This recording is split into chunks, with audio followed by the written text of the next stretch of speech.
ನಮಸ್ಕಾರ ವೀಕ್ಷಕರೇ, father Muller ಆಸ್ಪತ್ರೆ ಅರ್ಪಿಸುವ ಆರೋಗ್ಯ ದೀಪ ವಿಶೇಷ ಕಾರ್ಯಕ್ರಮಕ್ಕೆ ಸ್ವಾಗತ. ನಾನು ತಾರವರ್ಕಾಡಿ.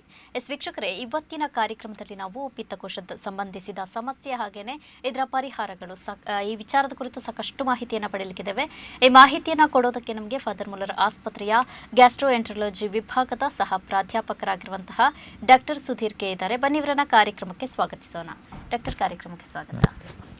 ವೀಕ್ಷಕರೇ, ಪಿತ್ತಕೋಶ ಅನ್ನೋದು ನಮಗೆ ನಮ್ಮ ಒಂದು ದೇಹದಲ್ಲಿ ಜೀರ್ಣಕ್ರಿಯೆಗೆ ಸಹಾಯ ಮಾಡುವಂತಹ ಒಂದು ಅಂಗ. ಈ ಒಂದು ಸಣ್ಣ ಅಂಗ ಅತಿ ಮುಖ್ಯ ಆಗಿರುತ್ತೆ. ಹಾಗೆಯೇ ಇದರ ಒಂದು ಆರೋಗ್ಯವನ್ನು ಕಾಪಾಡುವುದು ಕೂಡ ಅಗತ್ಯವಾಗಿರುತ್ತೆ. ಇನ್ನು ನಮ್ಮ ಆಹಾರ ಕ್ರಮಗಳು ಅನ್ನೋದು ಈ ಪಿತ್ತಕೋಶಕ್ಕೆ ಸಾಕಷ್ಟು ಸಮಸ್ಯೆಗಳನ್ನು ತಂದೊಡ್ಡುತ್ತೆ. ಹಾಗಿದ್ರೆ ಈ ಪಿತ್ತಕೋಶಕ್ಕೆ ಬರುವಂತಹ ಸಮಸ್ಯೆಗಳೇನು, ಇದರ ಪರಿಹಾರಗಳು ಹೇಗೆ, ಎಲ್ಲ ವಿಚಾರಗಳನ್ನು ಇವತ್ತಿನ ಕಾರ್ಯಕ್ರಮದಲ್ಲಿ ತಿಳಿಯೋಣ. ಡಾಕ್ಟರ್, ಮೊದಲಾಗಿ ಪಿತ್ತಕೋಶ ಅಂದರೆ ಏನು, ಇದು ಶರೀರದಲ್ಲಿ ಇದರ ಕಾರ್ಯ ಏನು ಅಂತ? ಪಿತ್ತಕೋಶ ಅಂತ ಹೇಳುವಂಥದ್ದು ಒಂದು ಪುಟ್ಟ ಒಂದು ಆರ್ಗನ್ ಆಗಿರ್ತದೆ. ಇದು ಮುಖ್ಯವಾಗಿ ನಮ್ಮ ಶರೀರದ ಒಂದು ಪಿತ್ತ ರಸ ಏನಿರ್ತದೆ ಅದನ್ನೊಂದು ಸ್ಟೋರೇಜ್ ಮಾಡತಕ್ಕಂತಹ ಒಂದು ಸಣ್ಣ ಅಂಗ. ಮುಖ್ಯವಾಗಿ ಇದು ಬರುವಂಥದ್ದು ಲಿವರ್ ಅಂತ ಏನು ಹೇಳ್ತೇವೆ, ಲಿವರ್ನ ಅಡಿಗಡೆ ಭಾಗದಲ್ಲಿ ಇರ್ತದೆ. ಲಿವರ್ ಎಲ್ಲಿರ್ತದೆ ಅಂತ ಕೇಳಿದ್ರೆ ಶರೀರದ ಹೊಟ್ಟೆಯ ಬಲಭಾಗದಲ್ಲಿ ಇರ್ತದೆ. ಸೊ ಈ ಪುಟ್ಟದ ಈ ಗಾಲ್ ಬ್ಲಾಡರ್ ಅಂತ ಹೇಳುವಂಥದ್ದು ಒಂದು 50ರಿಂದ ಸಾಮಾನ್ಯ 50-60 ml ಕೆಪಾಸಿಟಿಯನ್ನು ಹೊಂದಿರುವಂಥದ್ದು. ಇದೊಂದು ತಾತ್ಕಾಲಿಕವಾಗಿ ಈ ಪಿತ್ತ ರಸಕ್ಕೆ ಒಂದು ಸ್ಟೋರೇಜ್ ಯೂನಿಟ್ ಆಗಿರ್ತದೆ. ಈ ಪಿತ್ತಕೋಶ ಅಂತ ಹೇಳುವಂಥದ್ದು ಲಿವರಿಂದ ಬರುವಂತಹ ಪಿತ್ತ ನಾಳಕ್ಕೆ ಕನೆಕ್ಟೆಡ್ ಇರ್ತದೆ, ಒಂದು ಸಣ್ಣ ಡಕ್ಟ್ ಮುಖಾಂತರ ಕನೆಕ್ಟೆಡ್ ಇರ್ತದೆ. ಯಾವಾಗ ನಾವು ಆಹಾರ ಸೇವನೆ ಮಾಡಿದಾಗ ಅದರಲ್ಲಿರುವಂತಹ ಒಂದು ಕೊಬ್ಬಿನ ಅಂಶ ಇರಬಹುದು, ಫ್ಯಾಟ್ ಏನು ಹೇಳ್ತೇವೆ, ಫ್ಯಾಟಿ ಐಟಮ್ಸ್ ಏನು ತಿಂತೇವೆ, ಆ ಸಮಯದಲ್ಲಿ ಅದನ್ನು ಜೀರ್ಣ ಮಾಡಲಿಕ್ಕೆ ಈ ಪಿತ್ತರಸ ಈ ಸ್ಟೋರೇಜ್ ಯೂನಿಟಿಂದ ರಿಲೀಸ್ ಆಗ್ತದೆ. ಶರೀರದಲ್ಲಿ ಬೇರೆ ಬೇರೆ ಥರದ ಜೀರ್ಣಕ್ಕೆ ಸಂಬಂಧಪಟ್ಟ ಹಾರ್ಮೋನ್ಗಳಿರ್ತವೆ, ಅವುಗಳ ಸಹಾಯದಿಂದಾಗಿ ಪಿತ್ತಕೋಶ ಅನ್ನುವಂಥದ್ದು ಕಾಂಟ್ರಾಕ್ಟ್ ಆಗ್ತದೆ, ಪಂಪ್ ಆಗ್ತದೆ. ಆವಾಗ ಈ ಪಿತ್ತರಸ ನಮ್ಮ ಸಣ್ಣ ಕರುಳಿಗೆ ಬಂದು ಸೇರಿಕೊಳ್ತದೆ. ಈ ತಿಂದಿರುವ ಫ್ಯಾಟ್ ಏನಿರ್ತದೆ ಅದು ಸ್ಟಮಕ್ಕಲ್ಲಿ ಒಂದು ಇನಿಷಿಯಲ್ ಒಂದು ಡೈಜೆಷನ್ ಪ್ರೋಸೆಸ್ ಏನಿರ್ತದೆ ಅದಕ್ಕೆ ಒಳಗಾಗಿ ಮುಂದೆ ಸ್ಮಾಲ್ ಇಂಟೆಸ್ಟೈನಿಗೆ ಹೋಗುವಂಥ ಸಮಯದಲ್ಲಿ ಈ ಪಿತ್ತರಸ ಬಂದು ಮಿಕ್ಸ್ ಆಗ್ತದೆ. ಅದರ ನಂತರ ಈ ಕೊಬ್ಬಿನ ಅಥವಾ ಫ್ಯಾಟಿನ ಡೈಜೆಷನ್ ಸ್ಟಾರ್ಟ್ ಆಗುವಂಥದ್ದು. ಇದು ಇದರ ಮುಖ್ಯವಾದ ಕೆಲಸ ಆಗಿರ್ತದೆ. ಹಾಗಿದ್ರೆ ಈ ಪಿತ್ತಕೋಶಕ್ಕೆ ಬರುವಂತಹ ಸಮಸ್ಯೆಗಳ ಬಗ್ಗೆ ಹೇಳೋದಾದರೆ? ಹೌದು, ಈ ಪಿತ್ತಕೋಶ ಅಂತ ಹೇಳೋದು ಎಷ್ಟು ಸಣ್ಣದೋ ಅಷ್ಟೇ ತೊಂದರೆಗಳನ್ನು ತರುವಂತಹ ಸಾಧ್ಯತೆ ಇರ್ತದೆ. ಮುಖ್ಯವಾಗಿ ಈಗ ಎಲ್ಲರಿಗೆ, ಜನಸಾಮಾನ್ಯರಿಗೆ ನೀವು ಕೇಳಲಿಕ್ಕೆ ಹೋದರೆ ಎಷ್ಟೊಂದು ಜನರಿಗೆ ಗೊತ್ತಿರುವಂಥ ಸಾಮಾನ್ಯ ತೊಂದರೆ ಅಂತ ಹೇಳಿದರೆ ಪಿತ್ತಕೋಶದಲ್ಲಿ ಕಲ್ಲು ಬೆಳೆಯುವಂಥದ್ದು, ಗಾಲ್ ಬ್ಲಾಡರ್ ಸ್ಟೋನ್ ಅಂತ ಹೇಳ್ತಾರೆ. ಇದು ಮುಖ್ಯವಾಗಿ ಬರುವಂಥ ತೊಂದರೆ, ಹೈಯೆಸ್ಟ್ ಬರುವಂಥದ್ದು. ಅದರ ನಂತರ ನೀವು ನೋಡಲಿಕ್ಕೆ ಹೋದರೆ ಕೆಲವೊಬ್ಬರಿಗೆ ಸ್ಟೋನ್ ಇಲ್ಲದೆ ಕೂಡ ಒಂದು ಇನ್ಫೆಕ್ಷನ್ ಆಗುವಂತಹ ಚಾನ್ಸಸ್ ಇರ್ತದೆ. ಅದಕ್ಕೆ ನಾವು ಕ್ಯಾಲಿಕ್ಯುಲಸ್ ಕೊಲೆಸಿಸ್ಟೈಟಿಸ್ ಅಂತ ಹೇಳುವಂಥದ್ದು ಮೆಡಿಕಲ್ ಲ್ಯಾಂಗ್ವೇಜಲ್ಲಿ. ನೆಕ್ಸ್ಟ್ ನೋಡ್ಲಿಕ್ಕೆ ಹೋದರೆ ಪಿತ್ತಕೋಶದಲ್ಲಿ ಬೆಳೆಯುವಂಥ ದುರ್ಮಾಂಸ ಬೆಳೀತದೆ, ಪಾಲಿಪ್ ಅಂತ ಹೇಳ್ಬೋದು. ಮೆಡಿಕಲ್ ಲ್ಯಾಂಗ್ವೇಜಲ್ಲಿ ಪಾಲಿಪ್ ಅಂತ ಹೇಳೋದು, ನಮ್ಮ ನಾರ್ಮಲ್ ಇದರಲ್ಲಿ ಹೇಳಿದರೆ ದುರ್ಮಾಂಸ ಬೆಳೆಯುವಂತಹ ಸಾಧ್ಯತೆ ಇರ್ತದೆ. ಮತ್ತು ಬರುವಂಥದ್ದು ಕ್ಯಾನ್ಸರ್ ಕಾಯಿಲೆ, ಪಿತ್ತಕೋಶದಲ್ಲಿ ಬರುವಂಥ ಕ್ಯಾನ್ಸರ್ ಕಾಯಿಲೆ.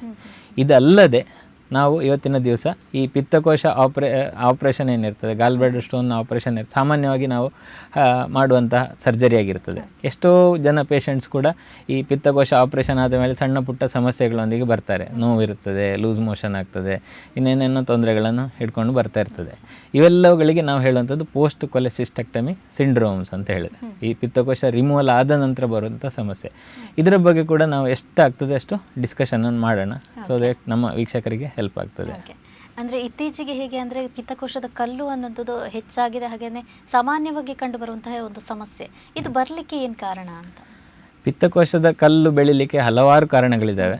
ಅದರಲ್ಲಿ ನಾವು ಮುಖ್ಯವಾಗಿ ಡಿಸ್ಕಸ್ ಮಾಡಲಿಕ್ಕೆ ಹೋದರೆ ಬರುವಂಥದ್ದು ಆಹಾರ ಹಾಗೂ ಜೀವನ ಶೈಲಿ. ಆಹಾರದಲ್ಲಿ ಹೇಗೆ ಅಂತ ಹೇಳಿದರೆ ಅತಿಯಾದ ಒಂದು ಕಾರ್ಬೋಹೈಡ್ರೇಟ್ ಸೇವನೆ, ಅತಿಯಾದ ಒಂದು ಫ್ರೈಡ್ ಐಟಮ್ಸ್ ಅಥವಾ ಆಯಿಲಿ ಫುಡ್ ಕನ್ಸಂಪ್ಷನ್ ಏನಿರ್ತದೆ ಇದು ಸೇವನೆ ಮಾಡುವಂಥದ್ದು. ಅದೇ ರೀತಿ ಫೈಬರ್ ಕಂಟೆಂಟ್ ಇರುವಂಥ ಫುಡ್ ಏನಿರ್ತದೆ ಅದನ್ನು ಕಡಿಮೆಯಾಗಿ ಸೇವನೆ ಮಾಡುವಂಥದ್ದು, ಫ್ರೂಟ್ಸ್ ಆ್ಯಂಡ್ ಫೈಬರ್ಸ್ ಏನು ಹೇಳ್ತೇವೆ ಅದನ್ನು ಕಡಿಮೆ ಸೇವನೆ ಮಾಡುವಂಥದ್ದು ಈ ಪಿತ್ತಕೋಶ ಕಲ್ಲಿಗೆ ಬೆಳಿಲಿಕ್ಕೆ ಒಂದು ಕಾರಣ. ಅದರ ಹಾಗೆ ಜೀವನ ಶೈಲಿಯಿಂದ ಸೆಡೆಂಟ್ರಿ ಲೈಫ್ ಸ್ಟೈಲ್, ಅಂದರೆ ಎಕ್ಸಸೈಸ್ ಯಾರು ಕಡಿಮೆ ಮಾಡ್ತಾರೆ, ಯಾರು ಜಾಸ್ತಿ ಆಫೀಸ್ ವರ್ಕ್ ಇರ್ತಾರೆ, ಇದೆಲ್ಲಗಳ ಒಂದು ರಿಸಲ್ಟ್ ಆಗಿ ಅವರಿಗೆ ಒಂದು ಒಬೆಸಿಟಿ ಒಂದು ಫ್ರೀಯಾಗಿ ಸಿಗ್ತದೆ, ಬೊಜ್ಜು ಬೆಳೀತದೆ. ಈ ಬೊಜ್ಜಿರುವಂತಹ ಒಬೆಸಿಟಿ ಇದಕ್ಕೆ ಪಿತ್ತಕೋಶ ಕಲ್ಲಿಗೆ ಕಾರಣ ಆಗ್ತದೆ. ಮತ್ತು ಬೇರೆ ಕಾರಣಗಳನ್ನು ಡಿಸ್ಕಸ್ ಮಾಡಲಿಕ್ಕೆ ಹೋದರೆ ಈ ಹೆಂಗಸರಲ್ಲಿ ಈ ಸಮಸ್ಯೆ ಸಾಮಾನ್ಯವಾಗಿ ಕಂಡುಬರುವಂಥದ್ದು. ಅವರಲ್ಲಿ ಇರ್ತಕ್ಕಂತಹ ಈ ಈಸ್ಟ್ರೋಜನ್ ಅಂತ ಹೇಳುವ ಹಾರ್ಮೋನ್ ಏನಿರ್ತದೆ ಹೆಂಗಸರಲ್ಲಿರುವಂಥದ್ದು, ಅದು ಈ ಪಿತ್ತಕೋಶದ ಒಂದೇನು ಪಂಪಿಂಗ್ ಆ್ಯಕ್ಷನ್ ಅಂತ ನಾನು ಆಗೇನು ಹೇಳಿದ್ದೆ, ಅದನ್ನು ಸ್ಲೋ ಡೌನ್ ಮಾಡ್ತದೆ. ಸೊ ಅದು ಅದರ ನ್ಯಾಚುರಲ್ ಪ್ರೋಸೆಸ್. ಸೊ ಅದರಿಂದಾಗಿ ಕೂಡ ಪಿತ್ತಕೋಶದಲ್ಲಿ ಕಲ್ಲು ಬೆಳೀಲಿಕ್ಕೆ ಸಾಧ್ಯ ಆಗ್ತದೆ. ಸೊ ಈ ಪ್ರೆಗ್ನೆಂಟ್ ಹೆಂಗಸರೇನಿರ್ತದೆ ಅವರಲ್ಲಿ ಕೂಡ ಈ ಪಿತ್ತಕೋಶದ ಕಲ್ಲು ಹೆಚ್ಚಾಗಿ ಕಂಡು ಬರ್ತದೆ. ಈಗ ಪ್ರೆಗ್ನೆಂಟ್ ಆದ ತಕ್ಷಣ ಹೊಟ್ಟೆ ನೋವು ಬರ್ತದೆ, ಎಲ್ಲರೂ ಪ್ರೆಗ್ನೆನ್ಸಿಯಿಂದ ಆಗಿ ಅಂತ ತಿಳ್ಕೊತಾರೆ. ಮತ್ತು ಸ್ಕ್ಯಾನ್ ಮಾಡಿ ನೋಡಿದಾಗ ಸಡನ್ನಾಗಿ ಅವರಿಗೆ ಅದರ ಪಿತ್ತಕೋಶದಲ್ಲಿ ಕಲ್ಲಿದೆ ಅಂತ ಬರ್ತದೆ. ಸೊ ಈ ಪ್ರೆಗ್ನೆನ್ಸಿಯಲ್ಲಿ ಈ ಈಸ್ಟ್ರೋಜನ್ ಹಾರ್ಮೋನ್ ಹೆಚ್ಚಳ ಆಗುವ ಕಾರಣ ಅದು ಕೂಡ ಒಂದು ಕೊಲೆಸ್ಟಾಸಿಸ್ ಅಂತ ಹೇಳೋ ಪ್ರೋಸೆಸ್ ಆಗ್ತದೆ. ಅಲ್ಲಿ ಪಿತ್ತಕೋಶ ಸ್ಲೋ ಡೌನ್ ಆಗ್ತದೆ. ಅದರಿಂದಾಗಿ ಪಿತ್ತಕೋಶದಲ್ಲಿ ಕಲ್ಲು ಬೆಳೀಲಿಕ್ಕೆ ಸಾಧ್ಯ ಇದೆ. ಮುಂದೆ ಅದನ್ನೇ ನೋಡ್ತಾ ಹೋದರೆ ಬೇರೆ ಕಾರಣ ಅಂತ ಹೇಳಿದರೆ, ಈಗ ಪಿತ್ತಕೋಶ ಕಾಂಟ್ರಾಕ್ಟ್ ಆಗುವಂತಹ ಏನು ಕೆಲಸ ಇರ್ತದೆ, ಅದಕ್ಕೆ ಒಂದು ನರ್ವ್ ಸಪ್ಲೈ ಬರ್ತದೆ, ವೇಗಸ್ ನರದಿಂದ ಅದಕ್ಕೆ ಸಪ್ಲೈ ಇರ್ತದೆ. ಅದರ ಯಾವುದಾದ್ರೂ ಹೊಟ್ಟೆಗೆ ಸಂಬಂಧಿಸಿದ ಬೇರೆ ಸರ್ಜರಿ ಆಗಿರ್ತದೆ, ಎಕ್ಸಾಂಪಲ್ ಜಠರಕ್ಕೆ ಸಂಬಂಧಪಟ್ಟ ಸರ್ಜರಿ ಇರ್ಬೋದು, ಬೇರಿಯಾಟ್ರಿಕ್ ಸರ್ಜರಿ ಅಂತ, ವೆಯ್ಟ್ ಲಾಸ್ ಸರ್ಜರೀಸ್ ಅಂತ ಇರ್ತದೆ. ಈ ಸರ್ಜರಿಗಳ ನಂತರ ಕೂಡ ಪಿತ್ತಕೋಶದಲ್ಲಿ ಕಲ್ಲು ಬೆಳೀಲಿಕ್ಕೆ ಸಾಧ್ಯ ಆಗ್ತದೆ. ಮತ್ತು ಇನ್ನಷ್ಟು ಕಾರಣಗಳನ್ನು ಹುಡುಕ್ಲಿಕ್ಕೆ ಹೋದರೆ ನಮ್ಮ ಶರೀರದಲ್ಲಿ ಹೀಮೋಲೈಟಿಕ್ ಅನೀಮಿಯಾಸ್ ಅಂತ ಬರ್ತದೆ, ರಕ್ತ ಸಂಬಂಧಿ ಕಾಯಿಲೆಗಳಿರ್ತವೆ. ಅದರಲ್ಲಿ ಕೂಡ ಪಿತ್ತಕೋಶ ಕಲ್ಲು ಬೆಳೀತದೆ. ಆದರೆ ಇವೆಲ್ಲವುಗಳಿಂದ ಆ ಕಲ್ಲು ಹೇಗೆ ವ್ಯತ್ಯಾಸ ಅಂತ ಕೇಳಿದರೆ, ಇದರಲ್ಲೆಲ್ಲ ಕೊಲೆಸ್ಟ್ರಾಲ್ ಸಂಬಂಧ ತೊಂದರೆಗಳು. ಅದೇ ಈ ರಕ್ತ ಸಂಬಂಧಿ ಕಾಯಿಲೆಯಲ್ಲಿ ನೋಡಲಿಕ್ಕೆ ಹೋದರೆ ಅದು ಪಿಗ್ಮೆಂಟೆಡ್ ಸ್ಟೋನ್ ಅಂತ ಬರೋದು. ಅದರಲ್ಲಿ ಕಲ್ಲು ಕಪ್ಪು ಇರ್ತದೆ.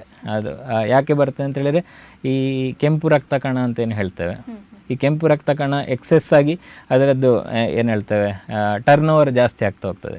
ಈ ಟರ್ನ್ ಓವರ್ ಜಾಸ್ತಿ ಆದಾಗ ಅದು ಪಿತ್ತದ ಮುಖಾಂತರ ಒಂದು ಸೆಕ್ರೀಟ್ ಆಗುವ ಕಾರಣ ಸೊ ಅದು ಕಲ್ಲಾಗಿ ಮಾರ್ಪಡ್ತದೆ ಸ್ಲೋ ಆಗಿ.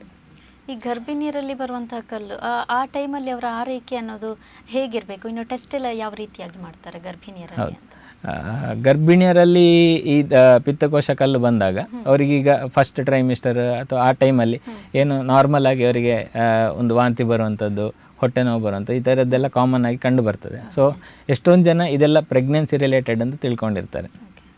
ನೋಡ್ಲಿಕ್ಕೆ ಹೋದರೆ ಫಸ್ಟ್ ನಾವು ಸ್ಕ್ಯಾನ್ ಮಾಡಿ ನೋಡ್ತೇವೆ ಅದರಲ್ಲಿ ಮಗು ಜೀವಂತವಾಗಿದೆಯಾ, ಅದೇ ಥರ ಅದರ ಅಬ್ಡಮನ್ಲಿರುವಂತಹ ಹೊಟ್ಟೆಯಲ್ಲಿರುವಂಥ ಬೇರೆ ಆರ್ಗನ್ ಕೂಡ ಸೈಮಲ್ಟೇನಿಯಸ್ಲಿ ಚೆಕ್ ಮಾಡ್ತೇವೆ. ಆ ಸಮಯದಲ್ಲಿ ನಮಗೆ ಈ ಪಿತ್ತಕೋಶ ಕಲ್ಲಿದೆ ಅಂತ ಗೊತ್ತಾಗ್ತದೆ. ಬಟ್ ಕಲ್ಲಿರುವಂಥವರಲ್ಲಿ ಎಲ್ಲರಲ್ಲೂ ನೋವು ಬರ್ತದೆ ಅಂತ ಕೇಳಿದರೆ ಖಂಡಿತವಾಗಿ ಇಲ್ಲ. ಬಟ್ ಆ ನೋವಿಗೆ ಒಂದು ಕಾರಣ ಈ ಪಿತ್ತಕೋಶ ಕಲ್ಲು ಸಾಗಿರ್ಬೋದು. ಲಕ್ಷಣಗಳು ಯಾವುದು ಇಲ್ಲದೆ ಕೂಡ ಗೋಚರಿಸಬಹುದಾ ಕಲ್ಲುಗಳು? ಹೌದು. ಸೊ ಈಗ ಸ್ಕ್ಯಾನಿಂಗ್ ಮಾಡ್ತೇವೆ, ಅದರಲ್ಲಿ ಕಲ್ಲಿದೆ ಅಂತ ಗೊತ್ತಾಗ್ತದೆ. ಸೊ ಕಲ್ಲು ಮಾತ್ರ ಇದೆಯಾ ಅದು ಮಾತ್ರ ನೋಡೋದಿಲ್ಲ ನಾವು. ಪಿತ್ತಕೋಶದಲ್ಲಿ ಊತ ಬಂದಿದೆಯಾ, ಇನ್ಫೆಕ್ಷನ್ನ ಸಿಮ್ಟಮ್ಸ್ ಬೇರೆ ಏನಾದ್ರು ಇದೆಯಾ, ಆ ಥರ ಎಲ್ಲ ಚೆಕ್ ಮಾಡ್ತೇವೆ. ಅದರೊಟ್ಟಿಗೆ ಲಿವರ್ ಫಂಕ್ಷನ್ ಟೆಸ್ಟ್ಗಳನ್ನೆಲ್ಲ ಮಾಡಿ ನೋಡ್ತೇವೆ. ಸೊ ಅದರಲ್ಲಿ ಎಲ್ಲರೂ ಕಲ್ಲಿದೆ ಅಂತ ಬಂದರೆ ಸೊ ಅದರ ನಂತರ ಹೇಗೆ ಆರೈಕೆ ಮಾಡಬೇಕು ಅಂತ ಆಗ ಡಿಸಿಷನ್ ತಗೊಳ್ತೇವೆ. ಜನರಲಿ ಫಸ್ಟ್ ಟ್ರೈಮಿಸ್ಟರ್ ಮತ್ತು ಲಾಸ್ಟ್ ಟ್ರೈಮಿಸ್ಟರಲ್ಲಿ ನಾವು ಯಾವುದೇ ರೀತಿಯ ಸರ್ಜರಿಗಳಾಗಲಿ ಪ್ರೊಸೀಜರ್ ಆಗಲಿ ಅಷ್ಟು ಪ್ರಿಫರ್ ಮಾಡೋದಿಲ್ಲ. ಸೆಕೆಂಡ್ ಟ್ರೈಮಿಸ್ಟರ್ ಏನಿರ್ತದೆ 3ರಿಂದ 6ನೇ ತಿಂಗಳೇನಿರ್ತದೆ ಅದು ಆದಷ್ಟು ಸೇಫ್ ವಿಂಡೋ ಅಂತ ಹೇಳೋದು ಇರೋದ್ರಲ್ಲಿ ಮಗುವಿಗೆ ಹಾಗೂ ತಾಯಿಗೆ ಇಬ್ಬರಿಗೂ ಸೇಫ್ ಆಗಿರಬೇಕಲ್ವ. ಸೊ ಆ ಟೈಮಲ್ಲಿ ನಾವು ಇಂಟರ್ವ್ಯೂನ್ ಮಾಡಬೇಕಾಗಿ ಬಂದರೆ. ಓಕೆ, ಈಗ ಆಹಾರ ಕ್ರಮ ಅನ್ನೋದು ಎಲ್ಲ ಸಮಸ್ಯೆಗೆ ಕಾರಣ ಆಗಿರುತ್ತೆ. ಹಾಗಿದ್ರೆ ಆಹಾರ ಕ್ರಮದ ಮಹತ್ವ ಏನು ಈ ಪಿತ್ತಜನಕಾಂಗದ ಒಂದು ಆರೋಗ್ಯಕ್ಕೆ? ಇಲ್ಲಿ ನಾವು ಆಹಾರದ ಒಂದು ಪ್ರಾಮುಖ್ಯತೆ ಯಾಕೆ ಅಂತ ಹೇಳಿದರೆ, ಇದು ತಡೆಗಟ್ಟಬಹುದಾದಂತಹ ಒಂದು ಕಾಸು. ಈಗ ಬಾಕಿ ಏನು ಡಿಸ್ಕಸ್ ಮಾಡಿರ್ತೇವೆ ಅವು ನಮ್ಮ ಕೈಯಲ್ಲಿಲ್ಲ, ಯಾಕಂದರೆ ಹೆಂಗಸರಲ್ಲಿ ಕಾಮನ್ ಆಗಿ ಬರೋದು, ಅದಕ್ಕೇನು ಚೇಂಜ್ ಮಾಡಲಿಕ್ಕೆ ಆಗೋದಿಲ್ಲ.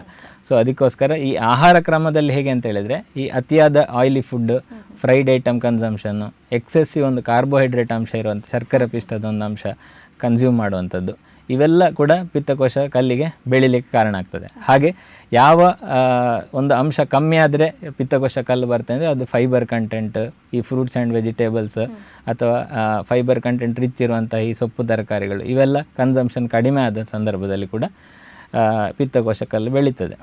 ಹಾಗೆಂತೇಳಿ ನಾವು ಈ ದಪ್ಪ ಇರುವಂಥವರಲ್ಲಿ, ಈ ಎಕ್ಸೆಸ್ ಫುಡ್ ತಿಂದವರಲ್ಲಿ ಮಾತ್ರ ಬರುವುದಾ ಅಂತ ಕೇಳಿದರೆ, ನಿಮಗೊಂದು ಸರ್ಪ್ರೈಸಿಂಗ್ ಆಗಿ ಒಂದು ವಿಷಯ ಹೇಳೋದು ಅಂತ ಹೇಳಿದರೆ, ಸಡನ್ನಾಗಿ ವೆಯ್ಟ್ ಲಾಸ್ ಆದವರಲ್ಲಿ ಕೂಡ ಈ ಪಿತ್ತಕೋಶ ಕಲ್ಲು ಬೆಳೀಲಿಕ್ಕೆ ಸಾಧ್ಯ ಇರ್ತದೆ. ಈಗ ಸಡನ್ ಒಂದು ಶರೀರದ ಒಂದು 10% ಬಾಡಿ ವೆಯ್ಟನ್ನು ಯಾವುದೇ ಎಕ್ಸಸೈಸ್ ಇರ್ಬೋದು ಅಥವಾ ಯಾವುದೇ ಔಷಧಿಯ ಮುಖಾಂತರ ಆಗಿರ್ಬೋದು, ಕೆಲವೊಂದು ಸಾರಿ ಕೊಲೆಸ್ಟ್ರಾಲ್ ಸಮಸ್ಯೆ ಇರುವಂಥದ್ದು ಕೊಲೆಸ್ಟ್ರಾಲ್ಗೆ ಕೆಲವೊಂದು ಟ್ಯಾಬ್ಲೆಟ್ಸ್ ತಗೊಳ್ತಾರೆ, ಅದನ್ನು ತಗೊಳ್ಳೋದಿರ್ಬೋದು. ಅದರಲ್ಲಿ ಕೂಡ ಈ ವೆಯ್ಟ್ ಲಾಸ್ ಸಮಯದಲ್ಲಿ ಕೂಡ ಕಲ್ಲು ಬೆಳೀಲಿಕ್ಕೆ ಸಾಧ್ಯ ಇರ್ತದೆ. ಸೊ ವೆಯ್ಟ್ ಗೇನ್ ಹೇಗೆ ಇದು ಪಿತ್ತಕೋಶ ಕಲ್ಲು ಬೆಳೀಲಿಕ್ಕೆ ಇಂಪಾರ್ಟೆಂಟು, ಅದೇ ರೀತಿ weight loss, sudden weight loss ಅಂತಲೇ ಹೇಳ್ತೇವೆ. ಈ ಗ್ರ್ಯಾಜುವಲ್ ವೆಯ್ಟ್ ಲಾಸಲ್ಲಿ ಬರೋ ಸಾಧ್ಯತೆ ಕಡಿಮೆ, ಸಡನ್ ವೆಯ್ಟ್ ಲಾಸಲ್ಲಿ ಪಿತ್ತಕೋಶ ಕಲ್ಲು ಬೆಳೀಲಿಕ್ಕೆ ಸಾಧ್ಯ ಇರ್ತದೆ. ಹಾಗಿದ್ರೆ ಕೆಲವರು ಬೇಗ ವೆಯ್ಟ್ ಲಾಸ್ ಆಗಬೇಕಂತೇಳಿ ಕೆಲವೊಂದು ಪೌಡರ್ ಎಲ್ಲ ಯೂಸ್ ಮಾಡ್ತಾರಲ್ಲ, ಸೊ ಅಂಥವರಲ್ಲಿ ಕೂಡ ಈ ಕಲ್ಲು ಬರಲಿಕ್ಕೆ ಚಾನ್ಸಸ್ ಇದೆಯಾ ಹೇಗೆ? ಹೌದು, sudden weight loss one of the reasons. ಅದು ಯಾವುದೇ ರೀಸನ್ಸಿಂದ ಇರ್ಬೋದು, ಡಯಟ್ ಇರ್ಬೋದು, ಎಕ್ಸಸೈಸ್ ಇರ್ಬೋದು, ಟ್ಯಾಬ್ಲೆಟ್ಸ್ ಮುಖಾಂತರ ಇರ್ಬೋದು, ಅಥವಾ ಈ ಸರ್ಜರಿಗಳಿರ್ತವೆ weight loss surgeries, so bariatric ಸರ್ಜರೀಸಿಂದ ಇರ್ಬೋದು. ಸಡನ್ನಾಗಿ ಏನು ಬಾಡಿಯಲ್ಲಿ ವೆಯ್ಟ್ ಲಾಸ್ ಬರ್ತದೆ ಅಂಥವರಲ್ಲಿ ಪಿತ್ತಕೋಶದಲ್ಲಿ ಕಲ್ಲು ಬೆಳೀಲಿಕ್ಕೆ ಸಾಧ್ಯ ಇರ್ತದೆ. ಓಕೆ, ಹಾಗಿದ್ರೆ ಈ ಪಿತ್ತಕೋಶದ ಸಮಸ್ಯೆ ಬಂದಿದೆ ಅಂತ ಯಾವ ರೀತಿಯ ಲಕ್ಷಣಗಳಿಂದ ಗೋಚರ ಆಗುತ್ತೆ ನಮಗೆ? ಹೌದು, ಈ ಪಿತ್ತಕೋಶದಲ್ಲಿ ಕಲ್ಲು ಬಂದವರಿಗೆ ಫಸ್ಟ್ ಆ್ಯಂಡ್ ಫಾರ್ಮೋಸ್ಟ್ ಬರುವಂತಹ ಪ್ರಾಬ್ಲಮ್ ಅಂತ ಹೇಳಿದರೆ ಪೇಯ್ನ್, ನೋವು ಯಾವ ರೀತಿ ಬರ್ತದೆ ಅಂತ ಹೇಳಿದರೆ ಬಿಲಿಯರಿ ಕಾಲಿಕ್ ಅಂತ ಹೇಳೋದು ಮೆಡಿಕಲ್ ಲ್ಯಾಂಗ್ವೇಜಲ್ಲಿ. ಸೊ ಬಿಲಿಯರಿ ಕಾಲಿಕ್ ಅಂತ ಹೇಳೋ ಒಂದು ಹಿಂಡಿದಂತಹ ಒಂದು ಅನುಭವ ಆಗ್ತದೆ ಹೊಟ್ಟೆಯ ಬಲಭಾಗದಲ್ಲಿ, ಎಲ್ಲಿ ನಾವು ಆ ಪಿತ್ತಕೋಶ ಎಲ್ಲಿ ಇರ್ತದೆ ಅಂತ ಈಗ ಡಿಸ್ಕಸ್ ಮಾಡಿದ್ದೇವೆ, ಆ ಭಾಗದಲ್ಲಿ ಹಿಂಡಿದಾಗೆ ನೋವು ಬರ್ತದೆ.